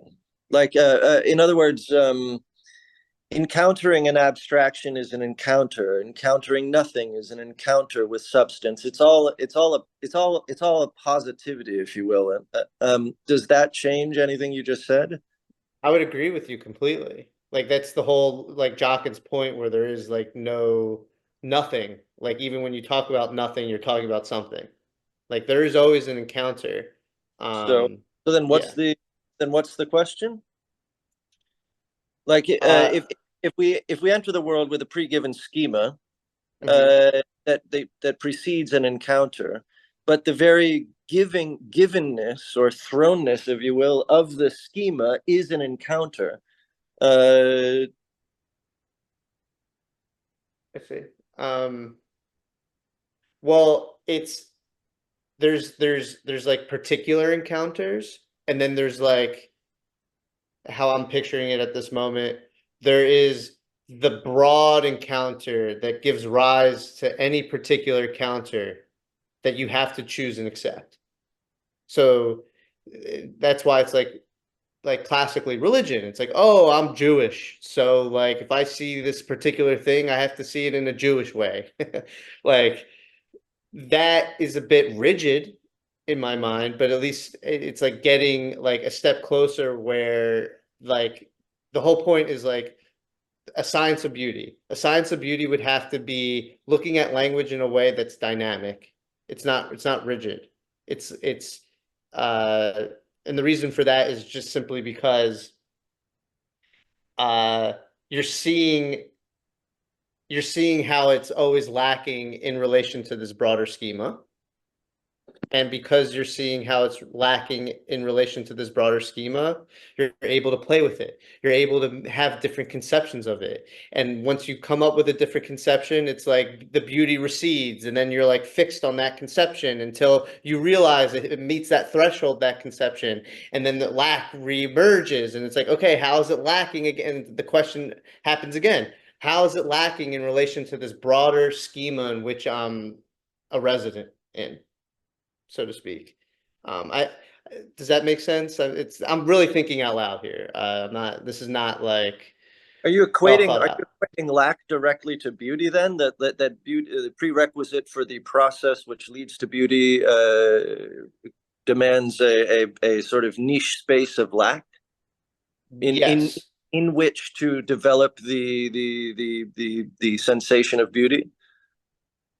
Yes. So like, and I would add a step where like the whole concept of theme would be prevalent here, where it's like you only realize the lack based off of, okay, I'm experiencing something under a certain like command, a certain overall schema in which I'm abiding by, but the particular thing that I'm experiencing is lacking in relation to this command. So then it becomes an encounter, almost like a journey of discovering this, what this particular thing becomes what this particular thing is in relation to this, overall arching command in which I'm abiding by. Because it seems like, at least in my life, it's like I'm like, it's like, oh, I choose to love my dog. I'm gonna be a good dog owner, and then I'm just being like really stupid crude to get the point across. And then I do something that it makes me reevaluate. It's like, wait a second, am I being a good dog owner? Like something happens and it challenges me to rediscover what being a good dog owner is, something that I committed to like initially. And it seems like the science of beauty has to do with this dialect of identification, because it really comes down to identification and intention. It's like, are you paying attention in a way where you keep discovering this new threshold where lack keeps reemerging, for you to then have the original commitment in mind becoming questionable and you deconstruct it. Like with storytelling, at least, it's like the whole thing of storytelling is you're constantly rewriting.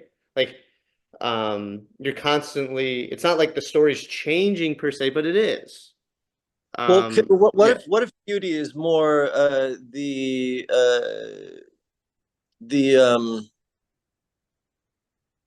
an instantiation of retroactive lack, where because that's my experience of beauty, is that I experienced something that I didn't know I was missing. Well, not to jump in, but I think that's critical. please. It's like there is not to like the key to lack, as we're describing it here with beauty, is that it is a revelation of an excess that retrospectively unveils a lack because you didn't know that thing, which then begs the question of what else might be in excess of the lack, and then that changes the horizon of possibility in of itself, where lack becomes a feature of reality. Like what's very interesting is like the first time you realize you can like be wrong, for example, in error, well, if it happens once, it could happen again. So the entire like error becomes a possibility once you really fall into it, which is distinct from simply getting a problem wrong, because then you know you get it wrong. In this deeper sense of error, it has to be an encounter. It has to be you genuinely thought what you were doing was right, and then you're surprised. Like we talk, like limit always has to be a surprise. And when it's a surprise, like in the moment of beauty, you find a limit to what you can comprehend, which then shows you're lacking that ability to comprehend, which simultaneously says there could be other experiences of that fullness that you don't have the full capacity to have. So there's a retrospective move in beauty that simultaneously works with excess and lack together at a certain limit. Because at that limit, when you encounter that limit, excess and lack appear together. And then, like following the third critique, like, and then I'll give it to you, Mr. E, but like that encounter, and then Mr. Shinn, that very encounter then says that there is something across that limit, that there is something there that you are encountering, that even that there's reason to think is there precisely because there's an excess in that encounter, and therefore it must be there. Real quick, so there's that, which I agree with, but then there's this thematic aspect to it where it's not when like, yes, you realize the limit once you pass it, but like once you pass that limit and you understand this overall structure in which that whole process is subsumed in, you get to this interesting point where you can anticipate lack, which is not, like you have a daughter. I'm sure, like I'm not a parent, but like, I mean, I'm sure you can anticipate, oh, this, not saying it's guaranteed, but it's like you can anticipate certain things, because being in the position of a parent, you have like an intimate relationship with your child where you can really see the overall structure. Maybe you're projecting it onto them, which I think, we naturally do. And I think it's just part of, within our Dasein. But like, I do think when why Heidegger didn't finish his project is because he didn't know how to communicate this anticipatory aspect. Mm-hmm. Like, it's like, if I'm able to point out, this totality, then it seems like I can predict the future. But like you can't, it's not as clean and simple as that. You can kind of have an inference. You can infer the future. And I think that there's something to that with Is there lack. something though, not to jump in, what I Yeah, think please, about please. is how precise it actually becomes harder to experience and encounter lack precisely because of that predictive tendency, which the moment you're predicting lack in a way, it's not lack.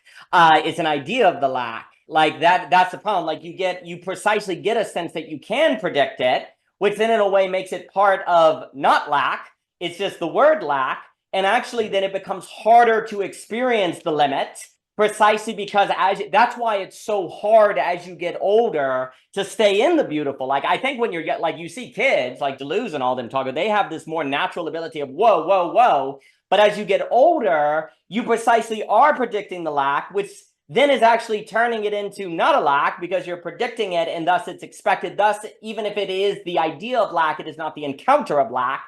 So it takes on this weird change that becomes harder to actually realize is occurring. And like the moment you're predicting lack, you're wrong about lack in a way. That's the kind of funny thing. Like lack stops being an encounter of error that can be a saturation that has beauty come forth. But then here's the weird thing. How can you as you grow up and become an adult not be trying to predict lack? How can you not be doing that? And so you're like set up. It's like you're set up in a way, it's like a great setup by your very ontology and being to miss out on these encounters that bring these apathetic encounters. What was that, Mr. Luber? So, point taken. I definitely I agree with that. Let me clarify what it doesn't become a lack in particular, but almost like a lack in the theme. Like from like as you get older, the general system that you committed to becomes more and more in question and more lacking. And then you get the awe from that perspective. And I feel like when you're a child, you get the awe from the particular.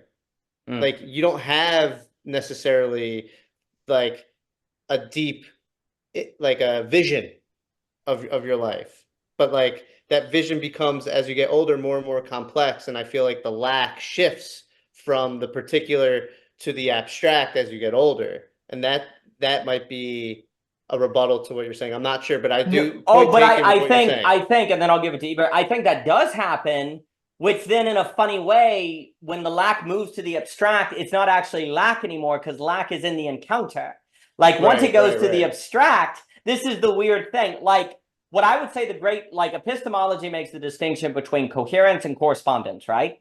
Like the idea, does it correspond with reality and is it cohering? Basically, what we're suggesting is epistemology needs to be completely based on the encounter, like the radical encounter. And if you can encounter a bookcase, there must be a correspondence with at least the limit of whatever the thing is. And there must be enough coherence in reality to make it intelligible when you encounter that thing, even if the moment you try to think of what is that coherence, it then gets away from you, right? Like there's a certain sort of like, if encounter is possible, there must be correspondence and coherence at play, even if you can't think about it without losing it. Right. And that's the weird thing. But Mr. Ebert.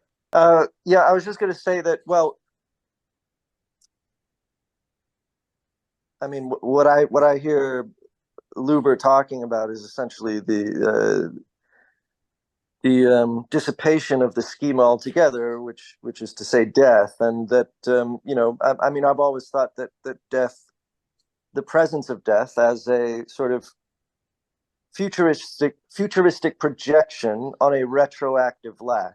So is responsible essentially for lending the weight of poetry or the weight of beauty to poetry or the weight of poetry to beauty, whatever it is responsible for beauty in a lot of ways, especially projective beauty. When we think about like our kids and we think about, well, okay, so all of the moments in the future, the teenage moment after which my kid no longer gives a shit about me, and then later on when they come back into the fold, and then later on when they have to take care of me and I'm dying, and then I die, and then they're weeping, and all of these projections into the future are anticipatory. I would also say they're encounters, because ultimately, what's the difference between, you know, a physical and what even is a physical encounter versus a abstract one? But it's a future. It's an anticipatory projection of a lack, which nevertheless is a retroactive, has a retroactivity to it. I think, because when I think about, it's not that in the future I will be sad. It's that by thinking of an anticipatory lack, I am sad now in advance of that lack, as if I'm already at that point in time, looking back on my life retroactively. So there's a sort of constant retroactivity to those anticipatory projections of lack, I think, which contextualize our time on Earth and lend heft and, of course, beauty and just enhanced meaning to each moment. And I think it's part of the reason why the young kids who don't really grok death can seem so outrageously well adjusted, to the point of almost like sociopathically well adjusted. Like, bye, you know, you're like, bye, baby, I miss you. They're like, bye. They don't give a fuck. They don't even know that things could ever end. Do you know what I mean? Because, and the reason they seem almost sociopathic at that age is because they don't have a sense of that anticipatory retroactive lack of that death helps contextualize for us. Whatever. Anyway, yeah. That's brilliant. I'll give it to Philip Sin, the shank right there. And as you were talking, I'm thinking Michelle was talking about pre-venturing the other day, where philosophy gives the ability for you to venture into something before you do, so you venture it into it better, pre-venture. I'm now thinking just what you were saying on that very important point, where thinking is kind of an abstract encounter. You know, maybe the problem is we very rarely use thinking that way. Like, the problem is, like, if, like, most of the time when we're thinking about, what do I need at the grocery store? What do I need to plan? But, like, to use it more, you know, I guess people talk about meditative, imaginative, like, I want to encounter in the abstract my death, which makes me sad now that has some kind of cultivation or conditioning capacity that doesn't necessarily prepare you for what's coming, but maybe there's a different unfolding, and it seems like it prepares you, but it prepares you from a place of a cultivation to encounter the surprise. And that's this weird thing, like preparing for surprise. Like, how do you do that, right? Like, if it's a surprise, you by definition are not prepared for it. And yet, great hip-hop artists, great musicians, great improv, they show that capacity to be prepared for the surprise. And maybe if we think about thinking as pre-venturing, as abstractly encountering, there's something that with Mr. Jockin's class, that is how thought is really supposed to be used a lot more than we tend to, which has some sort of cultivation of virtue in that Platonic sense, that ability to actually encounter limit. Whereas, again, we mostly think just to solve problems in a techne way, not to pre-venture or to encounter in the abstract. Mr. Ebert. Just quickly to say that no matter how much we are anticipating a lack, no matter how much we may plan for a lack, the very notion of lack contains the phenomenology of indeterminacy. Yeah. We're always going to be surprised both by when the lack occurs, as in when we're going to die, and or if not, and we've planned our death, what that death is going to feel like, what it's going to be like to die. And so the pre-venturing, yes, you can be exploratory, but you'll never phenomenologically know it. And so that there's always it always maintains that sort of indeterminate adventuresomeness, no matter how well you've planned for it, you know, and that very indeterminacy, which, by the way, is very not absence. I mean, what is indeterminate is only ever something which overwhelms our ability to schematize it. If we could schematize it, we would know categorically it would be like this, that, and that. But in fact, the best way to think about the great absence of death is that it is indeterminate precisely because it exceeds our capacity to schematize it. Now, we could say it exceeds our capacity to schematize it because it is literally It is unschematizable because it is non-substantial. But that would be I would argue against that on a number of grounds, including just basic the substance and repetition with which death as an abstract positivity presents itself. As a phenomenological abstract positivity, it is non-absent, and its very phenomenological positivity is able to feel phenomenologically indeterminate then as a positivity, because it is in such excess as opposed to a legitimate absence, like a true nothingness. It has, as Hegel says, the nothingness of everything to it as its quality. Brilliant. I think that, you know, as you were speaking on that indeterminacy, it's kind of funny because there's almost a kind of, dare I say, grace in that. The very fact that no matter how much you abstractly consider the indeterminate, no matter how much you preventure, you're never finished. There's always more to do. There's always more to consider. You never have to worry about the preventuring resulting in turning the indeterminate into a determination, which in one way is horrifying, but in another way is awesome, because that means we can be friends. You know, there's an ever inexhaustibility to friendship based on that kind of preventuring, right? And, you know, I know you said we've talked about it before on the problem with the idea of the meaning crisis, although there's legitimacy to it because we're always making meaning. Maybe the issue is meaning that doesn't face indeterminacy or face the horror of that interpretation to find a certain grace in it, right? That idea of no matter how much you think about death, there's always going to be something indeterminate about it. There's one way in which that's horrifying, but there's another way in which if you're like, that's actually going through that horror is when there's something that's ever developing of meaning, ever negantropic, precisely in that inexhaustibility. So maybe a way we can put it is that when Vervaeke talks about the meaning crisis, it's meaning that doesn't face horror. That's the problem. Like, that does not face that inexhaustibility that has some sort of terror to it. But actually, if you learn to work with it, if you learn to integrate with it, if you learn to relate to it in Preventure, it actually becomes, you know, exciting, dare I say, or a source of creativity, or something that actually works with you. So it's that funny grace of indeterminacy that means there's ever more to do. It's inexhaustible, which is both terrifying, but also in a way of grace. So which leads to things like the wheel within the wheel, intrinsic motivation, things like that. So I appreciate what you were saying. Let me give it to Philip here. Mr. Shinn. Yeah, I wonder if like that sociopathy links somewhat to like a Nietzschean child, because what I actually see people trying to innovate now is posing death as a solvable problem, moving from a carbon to a silicon-based life form. And some people would be like, well, that's not human, and it's probably not.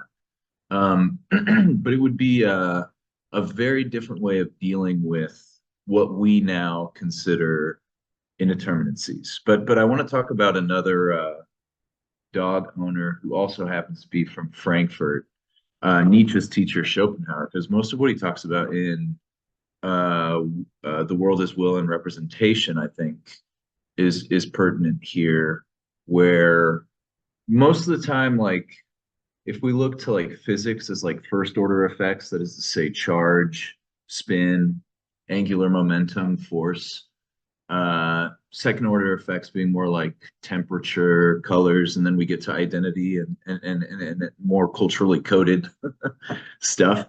Most of the time we're kind of on that sort of Wittgensteinian language game. And I wonder how often, you know, because Schopenhauer was really into Eastern kind of religious practices, and like, if you just stop talking for like a year, right? Or you go the other way, right? You just talk so much, right? The logorrheic, till you get to a point where you're like, okay, how much of this is the representation of lack versus lack as such? And lack is, I mean, it's so difficult to talk about because it's like, right, whatever, in capitalism, we're all trying to deal with like fighting against the wet and the cold. Thanks, BlackRock. And feeding ourselves. And then you get to this point where you're like, oh, now I care about what other people think about me? And then you get to the point where you're like, well, that's sort of silly. They're probably not even thinking about me as much as I think they are, and why should I even care about that? And then it starts to get to this question of, I don't know if it's like an ontological lack or like something that's a little more like abstract lack that we were talking about, where it seems like actually a surfeit of thinking enters. And I wonder, to bring it back to the maturity that we were talking about at the beginning, if it's something like dark knowledge, where the mature person says on some level, I can only eat so many chickens. I can only live in so many houses at once. I can only conquer so much territory. I can only influence what other people think before I venture into the unknown. And it is this dark knowledge is something like, each time I learn something, I learn what I didn't know I didn't know. So it's like I'm now moving, in a direction where I look at like lack, error, rightness, wrongness in this learning two-step of learning something new, and then it's like, oh, there's like this hydra fractal effect of all of a sudden being like, oh my gosh, now that I know that there's so much more, and it moves from kind of sort of a metaphysics of certainty to a metaphysics of curiosity or something like that. I wonder if there's something with maturity versus like a kid might be like, oh, if I out earn my dad when I'm a certain age and get someone as beautiful as my mom or something like that, like then everything will be fine. Then my worries will wane. And even though they might, others will then, maybe well up. Unless you do that, what's that guy's name? Carl Hayden Smith, that DMTX, or find a way of like just being like, we're just going to extend life by only eating this stuff and working out this way. And I don't know. No, I think that's magnificent. I'll get to Mr. Luber, and then if anyone has final things to say, please. I think there's what you were just saying about what you don't know. There's a way in which maturity is realizing that you build the ship to learn the shipwreck, which then that doesn't make sense. Maturity is almost a realization that the reason maturity is the acceptance of that the only way to make sense is through things that don't make sense, which has to be encountered. Like, how Jockin was saying pi is irrational as integers, but it makes sense as relation. Likewise, like the most maturity is the realization that the point of life is to make sense of things through what doesn't make sense, which cannot be thought on paper. It can only make sense on a higher dimensionality of geometry and encounter, and then it comes forth, and there's nothing I can do to help you, kid. And if I told you this, you may curl up in a ball and quit. But actually, if you were to do it, you might see some life here. Mr. Shinn.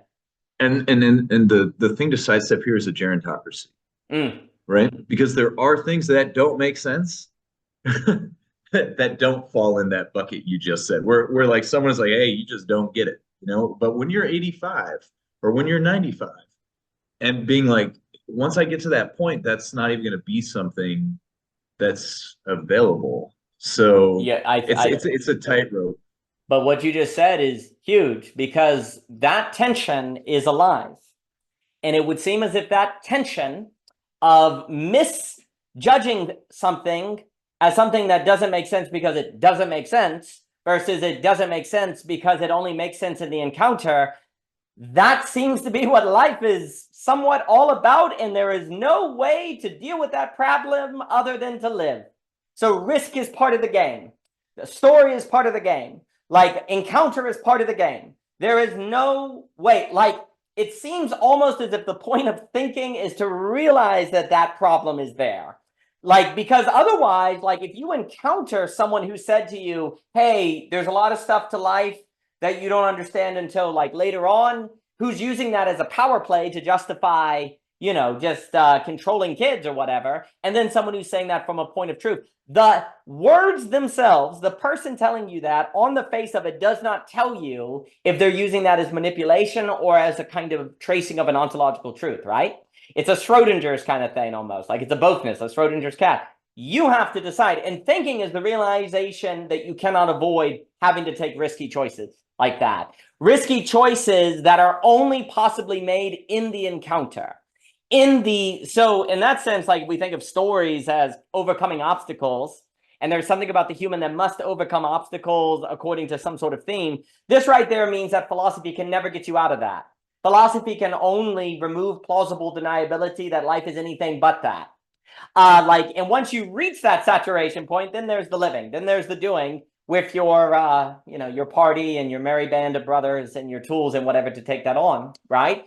And I think basically then that if that means thought is lacking in that sense that thought can never be its own grounding, because the whole point of thought is to realize it's not its own grounding. So you go walk upon ground on. And I think when we're talking about groundlessness and no thinkness, it is the realization of the groundlessness of thought, because thought is supposed to serve encounter, not replace encounter. So if the fitting role of thought is the serving of encounter, then of course it's groundless. That's like saying, why doesn't the hammer have a nail? Because a hammer doesn't include a nail. It's 4 nails. You're never going to find the nail in the hammer, if you will, per se, right? So if thought is about dealing with encounter, which, I guess if you want to take an evolutionary or biological sense, this might start to point out why consciousness arises or different things, right? Because consciousness is about the fittingness to encounter, not being its own ground. You would not say that a hammer doesn't exist or is worthless because it doesn't come with nails or doesn't have nail in its composition or something, to make a weird example, right?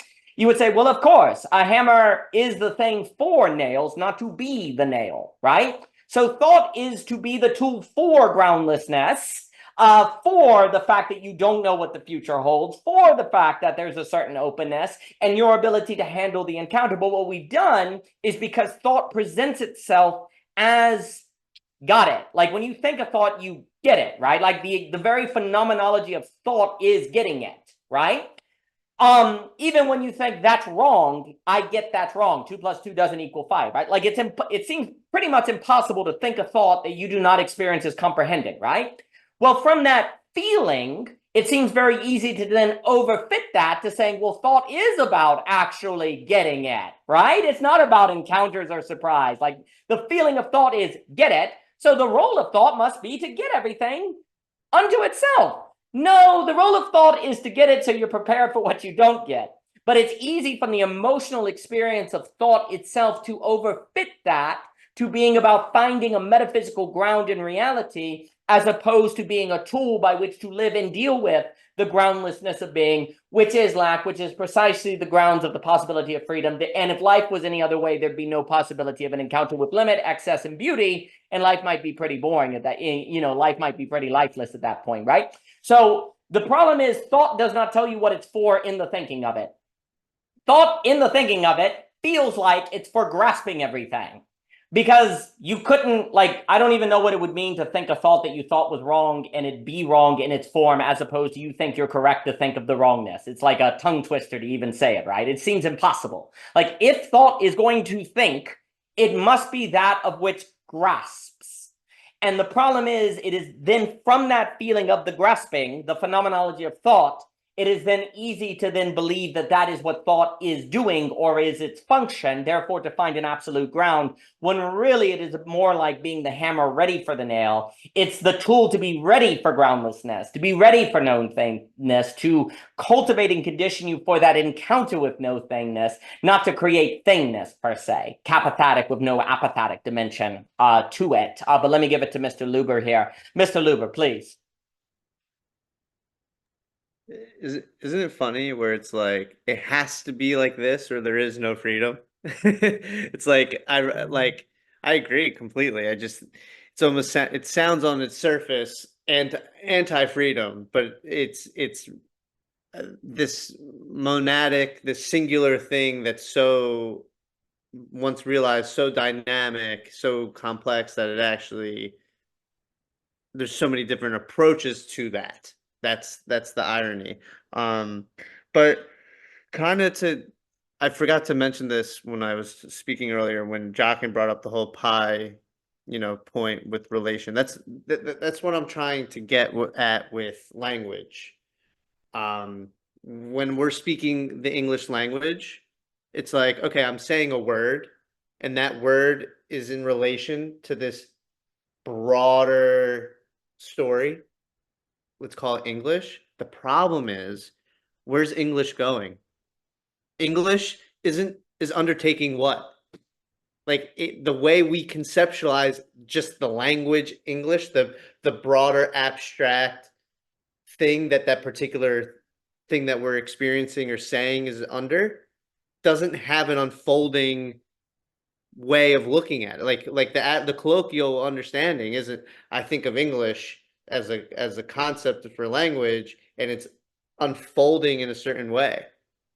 That's the problem. That's what makes it very rigid, where that's the science of beauty to me has to do with something. And this also goes back to the whole religious and economic thing that we were talking about in the last net, where it's like, we have to situate whatever the overarching system or structure rather, we have to conceptualize it in an unfolding way where it's inherently lacking and therefore creating an unfolding.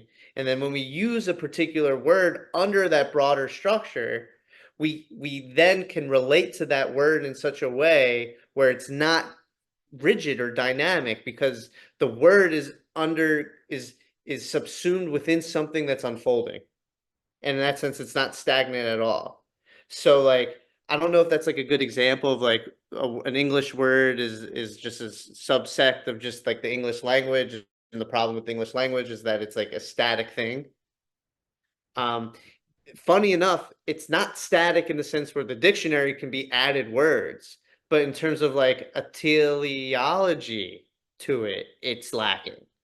I'm not talking about unfolding and just like the ability to add to it, but unfolding in terms of the ability, how we even understand it. Where is it going? Like, I think a lot of what Heidegger's project is like, okay, but where is this going? Then what? Like, what is the enduring feature? And we can think of particular things and we can, philosophize and think about, okay, what is the essence? What is enduring about this particular thing? But it seems almost nonsensical when it's not situated under some broader structure. And that broader structure itself is also seen as, what is that? Where is this going? That it's like this and I feel like Hegel in a certain sense was like getting at this from what I understand, where I have to say things in a lot of different ways because the particular thing that I'm addressing is situated in something that's also dynamic.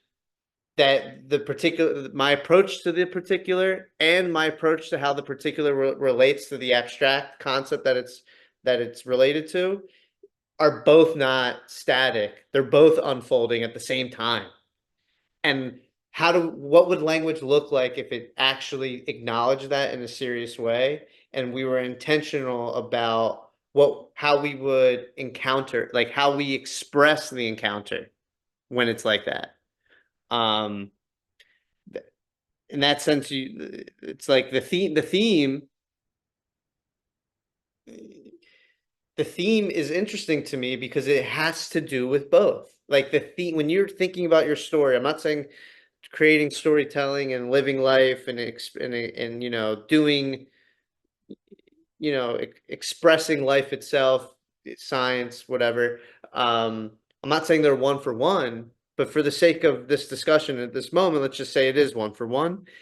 Theme is where you recognize the particular in this dynamic way as it relates to this overall structure that's also dynamic. It's also unfolding. So it's you're immediately thinking through like compound things where it's like, okay, this is happening in the exposition, but this is also related to something later in the story.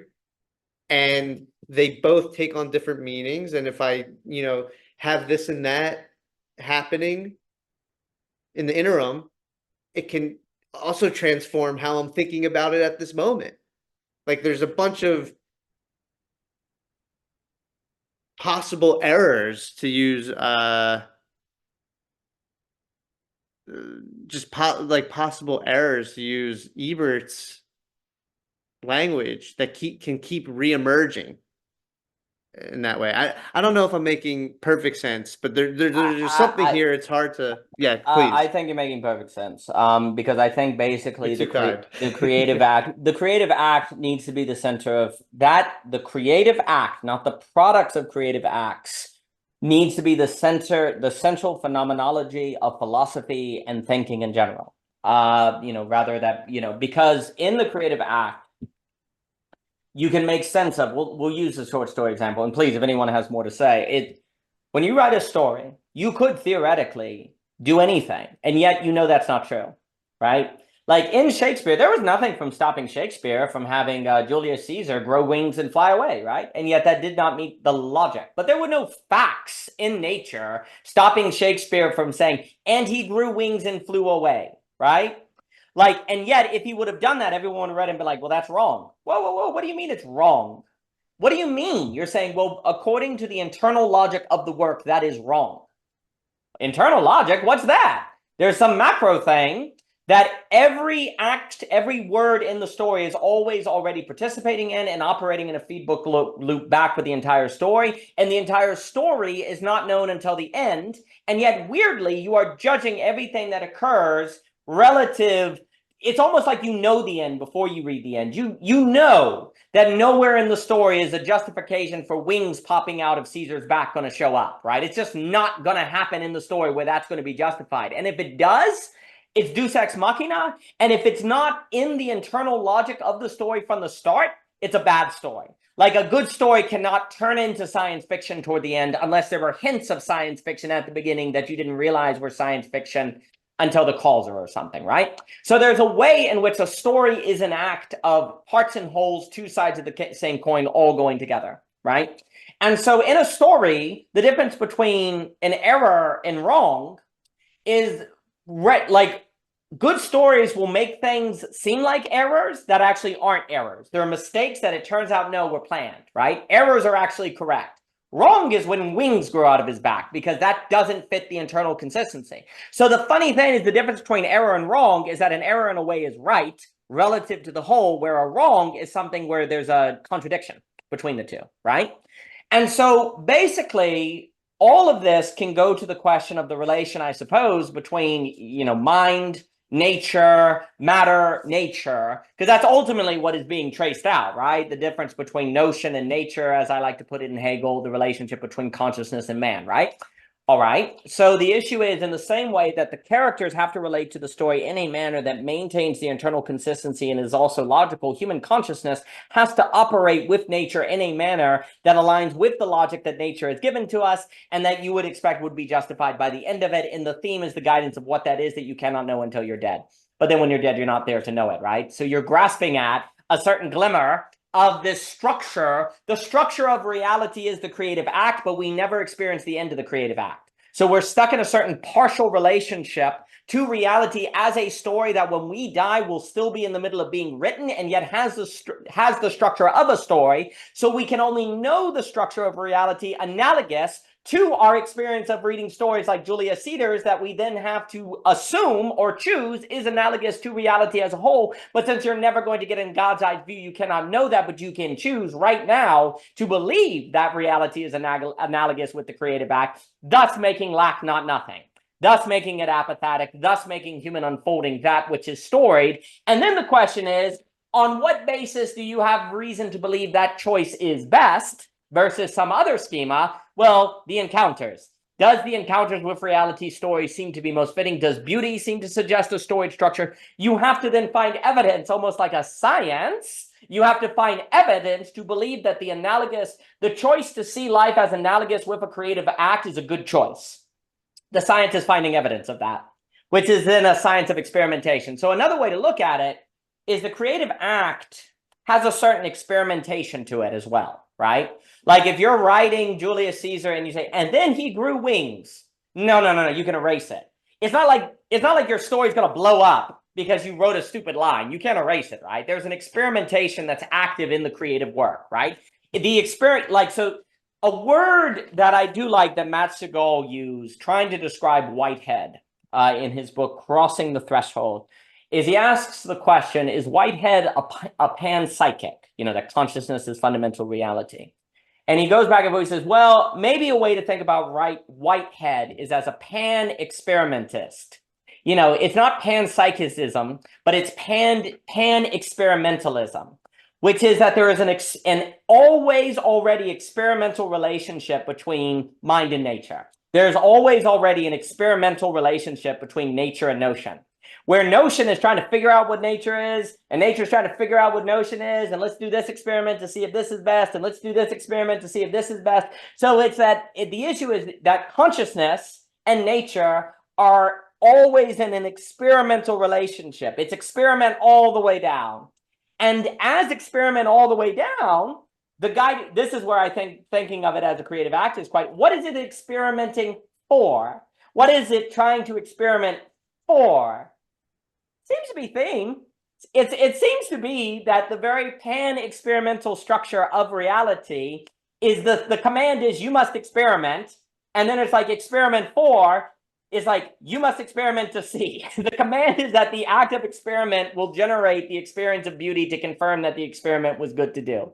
That the command is the experiment, and the act of the pan-experimentation creates the conditions for the possibility of the surprise of the encounter, which is the beautiful, that thus creates the negentropy that then compels you to keep experimenting, right? So you have the relation between mind and nature is pan-experimental, based on Matt Segal's book, Crossing the Threshold, talking about Whitehead and Robert Rudolf Steiner, you know, these kind of thinkers, which I think is Hegelian as well. I think definitely the relation between nature and notion is a very odd monastic dialectic, a dialectic monism, a single substance that exists dialectically with itself is, I think, ultimately what Hegel is showing.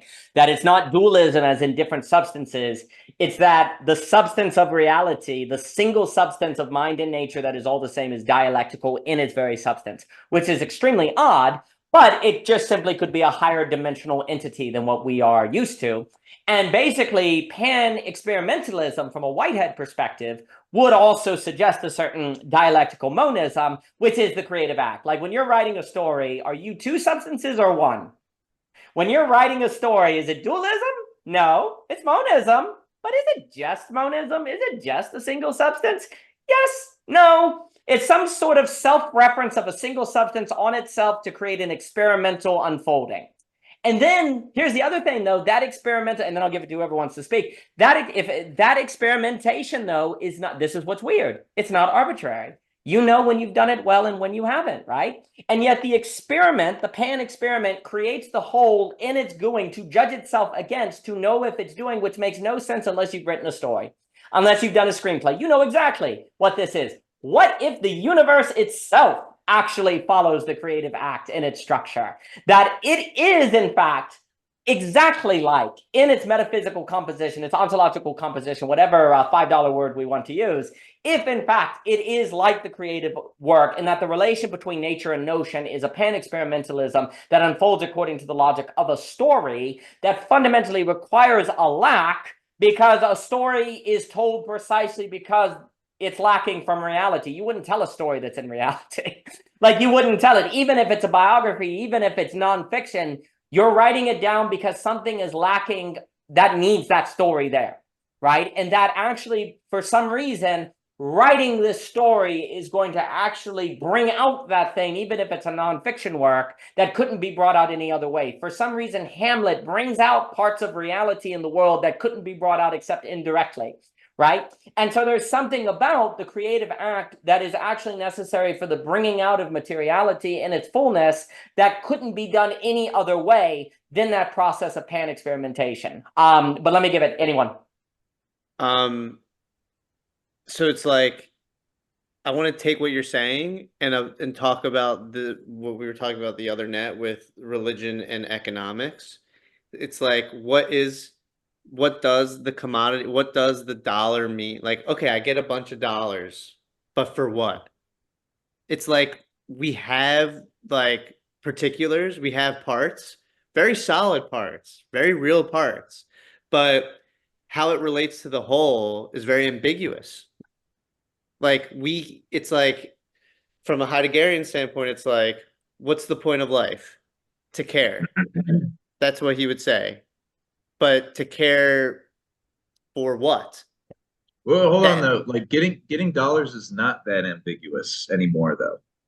Like there are actually systems that have been set up to manufacture certain types of demands, to create certain types of subjects, and what you're then doing is producing what is in line with their ad hoc installed preferences and likes, and like that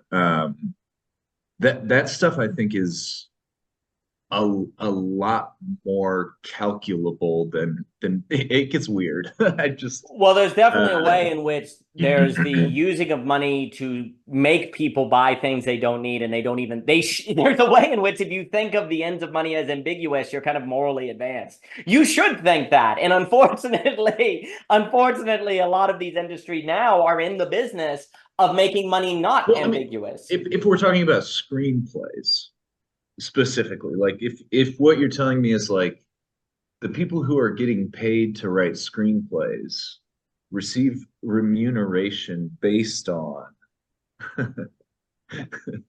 the internal consistency of their stories. I don't know about that. That seems like a stretch to me. Versus what we've done is there's like layers upon layers as far as like a propagandistic machine that has convinced people that this is internally consistent, and then it's almost like this rinse and repeat. Oh yeah. I mean, at least on like screenwriters who are like buying houses, like homeowners. No, I completely agree. The problem is, like we've talked about before, is that payment is no longer tied to a meta judgment of quality. Payment is tied to what has the machine of the market going, right? Like it's more like now we talk about religious, like people talk about the church, it's more like the religion industry. There's the art industry. Yeah. There's more like the financial industry. And that's actually one of the great problems, is that actually without doing this sort of philosophical reflection, and Jockin was actually getting at this earlier, on this idea that evil is powerless. And yet, let me unpack that a little bit. Like when you look at an individual politician, there's a certain sort of weakness to their character, right? And yet politics feels unstoppable. When you look at a particular marketer or capitalist or someone who's doing a 9-to-5, there's a certain weakness to the character, and yet capitalism seems unstoppable, right? There's this weird way in which that is kind of spirit, if you grant me this language, that which is spiritually weak, then actually has incentive to go legion, to become an industry that then creates its own logic that is the simulacra of the judgment of the quality of art, when actually it's just a simulacra of it. There's no meta judgment actually occurring. Because meta judgment, as I call it, is hard. Like, you have to have a certain skill to tell what a good story is from a bad story. That's the whole problem of creating demand versus stimulating demand that we talk about in Belonging Again too much. Basically, the whole economy now is one giant stimulation of demand by creating industries that are stimulating their own demand creation, which then the other argument we would make leads to pathologies, assets going up, destroying younger generations, falling birth rates, the collapse of innovation, and the great stagnation. So certainly, in a way, you know how like with Heidegger, like being is, we no longer ask questions about being, and that's why we're screwed up. The problem is we no longer ask questions about money, and that's why we're all screwed up. Like, it's not a mystery to us anymore. And that's actually, like, to your point, right? Like, the whole problem, though, is that money now has its own, like, it's not ambiguous when it really should be. Because actually what is value is effing ambiguous, but the fact that we have forgotten the question of money is almost like forgetting the question of being in this way. And I actually do think looking at the logic of money as a certain practice of value, which is necessarily metaphysical, and I'll give it to whoever wants to speak, should precisely be the mystery. The question of money, in a way, is analogous to the question of being in Heidegger for me. Like, you know, the question of being, what is friggin' being? And it leads and it goes in all these directions and alleyways and explorations. Like, if you really, really, really look closely at what an economy is, it should be the beginning of a massive line of inquiry into what the human society is. But the problem is, there are these industries that conceal the problem. Just like you could say Western philosophy concealed the problem of being for Heidegger, likewise, these industries have concealed the question of economics for us, and so we've lost it. So it would be a moral, it should be ambiguous. And so I think that point like is interesting, because like, let's say money is ambiguous like it ought to be, what then? Like, I think that, what would be the next proper step? Like, once being is a question to us again, what then? But let me give it back to Mr. Luber. I guess how at least I'm thinking about money, it's everything is told to you externally. Yeah. Like you only have a sense of what the telos is because it was told to you. Yeah. But that doesn't make it real. So like two things with like the storytelling point. I always say the reason why you're a storyteller in the first place should be present in a certain sense in every story you ever tell. Like the motivation, the telos, your goal as a storyteller, what you're trying to care about essentially is present in everything that you do. I would want to make that like the same thing for money, where it's like, I am a money maker. The reason why I'm a money maker is present in every action that I take when I make money. I don't think it's that clear. I mean, I'm not a money guy. You're a money guy, I'm pretty sure, Philip. So definitely, check me if if I'm wrong in that. The other point that I wanted to make is, okay, I'm in the store. I'm a money maker and I'm making money. Forget the initial point that I'm saying. And I'm making money to have X, Y, and Z. But then I ask, why? Like, what's motivating you to have X, Y, and Z in it? It's like, to me, not clear. It's not clear. Where like when you're in a story, I'm gonna paint like a crude story. I am lacking romantic love in the beginning of my story. So the entire story seems, even if obscure things happen in the second act, it's like the entire story seems to have something to do with me lacking love and having to respond to that lack of love. The key thing there is that there's a response to the lack of love. Like, it seems like being a money maker, let's say I'm lacking money, it's not about the response to the lack of money. It's about how do I get money still. It's like there's like this second encounter, kind of like what you were saying earlier, Philip. Like there's this second encounter that's present in the creative act that's not present in the everyday act. It's not taught to us. Like, yeah, like, sure, like we're taught in grade school, like crude things, like it's like, it's not what happens to you, it's how you respond to it, but that's like it's ambiguous. It's like, what does the response mean? And like, it's very, like, at least the way I see storytelling, like any type of meaning is just the end result of a thematic expression. There's this realization of something beyond yourself that helps you shape the reason why you're doing everything. And like, there is no clear beyond yourself when it comes to the money. It's like, speaking for like a heterosexual guy, I get the women, I get the car, I get the house, but like that isn't like a reason why. Those are just things that you are tangibly going to get. Like a reason why isn't like, oh, if I get this then I'm good.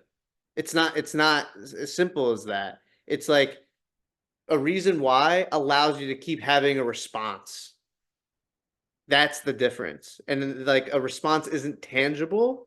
It has to do with tangibility. It has to do with tangible things, but it's almost, again, it's like compound, it's secondary. There's like and that's more important. And like, Yeah, I saw both your hands went No, up. I was just going to say, and I'll give it to Philip. I am of the opinion that no economics has been created yet, no culture of economics that can sustain questions about its own why. You could argue that philosophy could not sustain the question of being, so ran from it, and then Heidegger's like, come here, come back. Likewise, economics, in my opinion, has avoided those questions precisely because it has not had answers. We're just at the age now where you can't not ask that because, like, the jig is up. Our generation's asking, it's like, wait a minute, hold on. You mean I'm going to be able to retire? The money don't add up. The numbers don't add up. The social contract is broke. So why? Like, economics is at the point where it must figure out how to sustain questions about its own why. And that's not happened. That's really hard. If it does not, then the people in power are going to keep trying to shove it back into the business cycle structure, assets going up, all sorts of pathologies until, I guess, World War III. That seems to be what they're doing because, unfortunately, the way you deal with bad economies is by going to war, and that's the only playbook they ever have. But no economic theory, in my opinion, has answered what is demand. And that is basically what is being. Like what I'm talking about, what is demand with Keynes and that, and let me give it to Philip here. That is basically the economic equivalent of what is being. And economics ran from that because it has no idea. It assumes demand. The opening paragraph of basically Marx is that every single economist is like, demand just exists. Oh, does it? Okay, that's cool. But like how? In what way? What does it demand? Why? That's not our job. We're not philosophers. Yes. Yes, you are. Like philosophy, like economic. Where is the economy? There's facts. Like economics is fundamentally metaphysics. You can't act like it's not unless you want to act like it's not. In the same way that the question of being is always at the center of philosophy. If you ignore it, you just get problems. And so you have to bring it up. But then you say, well, I mean, basically Heidegger's revelation is there's a certain nihilism, a certain negativity, annihilation at the heart of the question of being. But that doesn't mean that doesn't mean you avoid it. That means you have to say why. Why is that there? What does that mean? If reality is groundless, then maybe we're doing reality wrong. Likewise, if economics is groundless because we don't have an answer to the question of demand, maybe we're not doing economics correctly. But let me give it to Philip here. Philip. Well, and this is where we're running into a problem specifically along the fault line of repression and disavowal. So people are like, hey, you're disavowing this obvious fact of reality. And it's like money, almost like creation as like an extension of the self. Meister Eckhart will talk about like, don't worry about what you do, worry about like being good.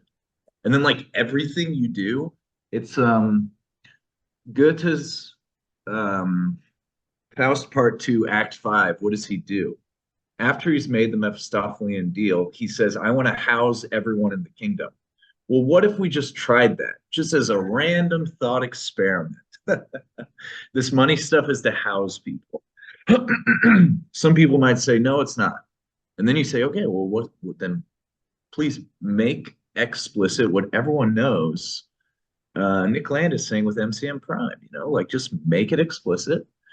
And until you get there, I feel like you're just going to have, these brilliant consciousnesses focusing on second order things. And as Daniel says, if you put second things first, I mean, JBP just talked with Elon Musk and he was saying like, unless you have God at the very top, call it the unity of being, whatever.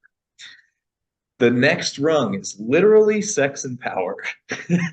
And that is what men will do. That is what man will do.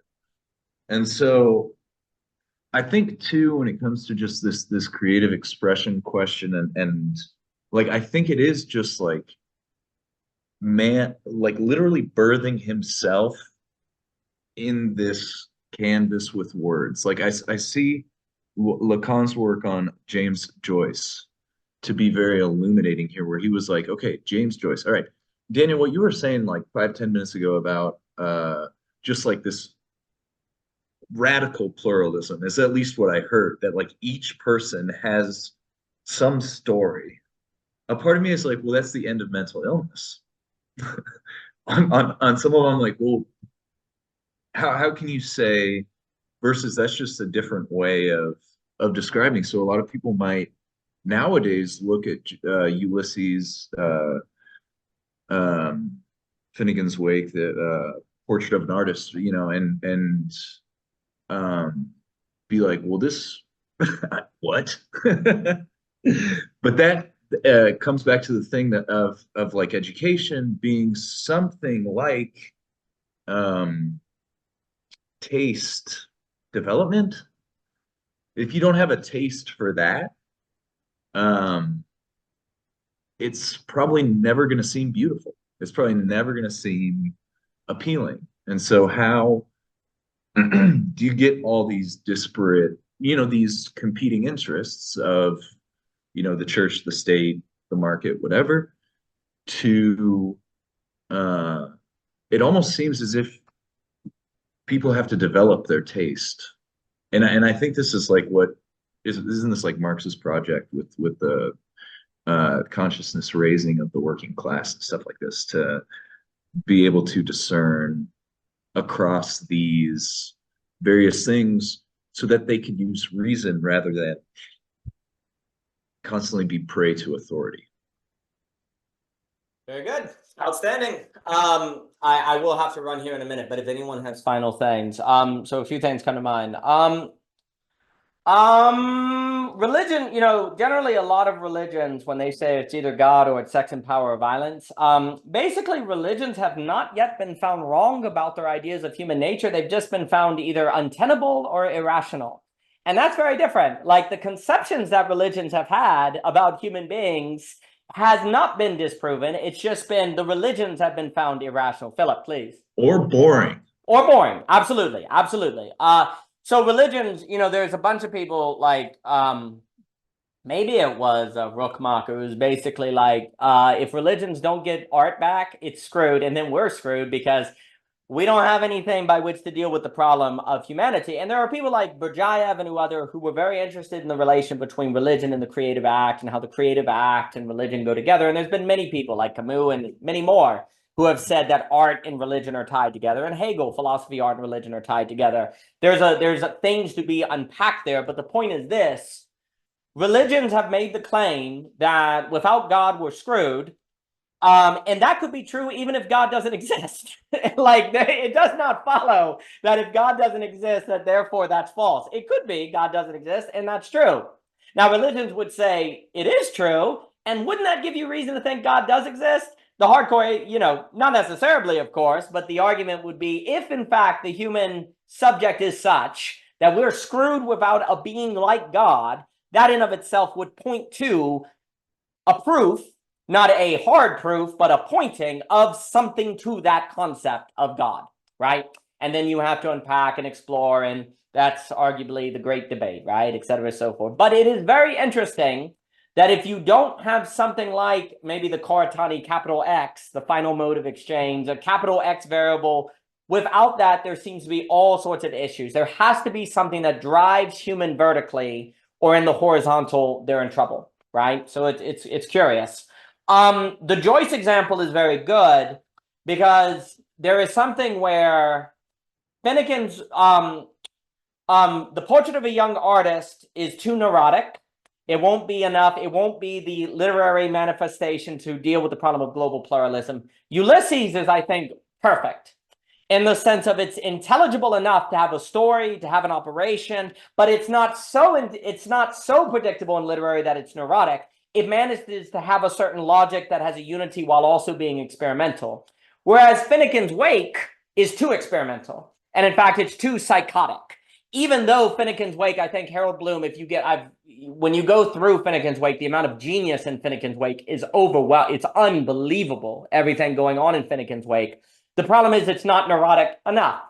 It's not, you cannot have a global community that is the literary equivalent of Finnegan's Wake, but you also can't have it be the Portrait of the Young Artist. You need it to be Ulysses. Ulysses is the kind of structure we're looking for, but that is a very difficult sweet spot. And of course, the key things that makes Ulysses work, the key thing that makes Ulysses work is the mythic method. It is the fact that it is actually embodying in its experimentation the story of Odysseus, you know, of Homer, that would suggest that the only way you're able to solve this problem is with some sort of relation between the conservative and the progressive, between the tradition and the experimental, right? Which are always in a tension, right? So how do you keep that tension together? It has some sort of training of taste. It has some sort of training of capacity. You know, we were talking at Voicecraft last night, and with Cameron brought up a point. We have gone a really long time teaching information. We probably need to be teaching in schools more things like mental models, more like the ability to orbit, formulation versus information. I do think at the end of the day, this problem is strongly tied to education, universal education, and education at scale. And I don't think that's idealistic at all, because you could argue that every single human act constantly entails some kind of learning, even if they're not in school. Like, learning is at the very root of what human beings are, right? In school or out of school, right? So the question is, we have focused it learning primarily as a matter of information. We are in the age where it's a matter of formulation, because the difference between young artists Ulysses and Finnegan's is form. Like, Ulysses has the sweet spot between form and accident, if you will, form and experimentation, where it's still intelligible. Whereas once you get to Finnegan's Wake, you can spend, you know, Joyce himself was like, hey, people are going to spend 3 decades exploring that. Yeah, but the problem is, I never personally, with Finnegan's Wake, because of the psychotic structure of it, it never feels fitting to beauty. Whereas when you get to the yes, yes at the end of Joyce, or love loves to love, or these different parts of Ulysses, there is a beauty there, but there's a certain proportionality in Ulysses that I don't think you see in Finnegan's Wake, even though it is hard to deny that Finnegan's Wake is utterly, utterly genius. But that goes to show you that the true isn't the beautiful. You can have all the genius you want, but if it's not in the right proportion, it's not beautiful. And I return to Finnegan's Wake, and I actually think his greatest work is The Dead, the short story, The Dead. I do like A Little Cloud. And Joyce is a wonderful case study for actually the psychological formulation and condition that we have to take seriously now. And like you said, if we don't do that, like Ulysses, let me put it this way. Ulysses is also interesting because the mythic method means that it's kind of like a religion, that it's pointing to something beyond itself while also being in itself, right? So there's a certain mythic method that structures it. Likewise, you believe in God as you're a capitalist, as you're a farmer. Everyone is their own story. There's something about belief in God that binds the psychotic, right? Like, if you look at humanity, is always collectively psychotic, right? There's always many voices, many differences, and different things like that. But under God, there's a kind of there's actually a binding of the psychotic, right? Now, if it overreaches and the pastor starts telling you directly what God says, then it becomes overly neurotic and the society becomes oppressive. But if there's no neurotic, you know, there's a, like Mikey was saying, this is true. This is from all the sociologists. There is a form of good neurotic. Like, there is a good repression. If you have no repression at all, you have no society. And you don't want to be, every time you run into someone, having to start from ground zero. You want some givens. You want some social maps. You want some authority. That when I talk to you, I'm going to assume you're going to speak in like full sentences. If every person I met was literally psychotic freedom, we would never go outside, right? So there's a certain degree of repression you want, but what's the sweet spot? Oh, crap. You know, what's the sweet spot? What's the sweet spot between artistic freedom and artistic craft, technique and inspiration? Like, the questions we have to ask in the sociological and also the theological are very similar to the artistic questions. So an examination of why Ulysses works so well is kind of the very thought process of asking what would be the right balance between the neurotic and the psychotic, which, you know, the belonging of the Sith home, I believe, is how Dr. Last put it, Cadell put it. So it opens those thoughts. I mean, another way to go back to the hammer nail example is we were born with a hammer and we don't know nails exist, but every time we use the hammer on something, we're like, there's gotta be something. It just doesn't, it seems suboptimal, however we use this hammer, right? And so I think that's basically what happened. We're born with thought, which means we're given a hammer. The tool of it is lack, but we don't know about lack. So imagine just being born with a hammer and not knowing that nails exist. And then life is like going about using this hammer, looking for the thing that seems fitting for it. I think that's kind of what happens, is thought is a thing that must initially be presented as being in the business of the purely capithatic, because you necessarily think a thought as grasping it. If thought wasn't this, you wouldn't have it. So it must be analogously like being born with a hammer, not knowing what nails are. Otherwise, you wouldn't be thinking. But then recognizing that thought is like a hammer that doesn't have nails, and you have to find the nail that is the lack. But then if the nails are always lacking, what's going on? And then what's your relation to the nail? Like, you learn about the nail, but it's always lacking, and that can change how you use the hammer, even if you never fully make the nail capithatic. That still transforms the way you use it, and you're always prepared for the coming forth of that apophatic reality in different ways. I think that to some degree describes what we as human beings find ourselves in. But I love you both, and you're both magical. Thank you very much. Thank you. I'm glad we could talk about James Joyce. Thank you. You're great.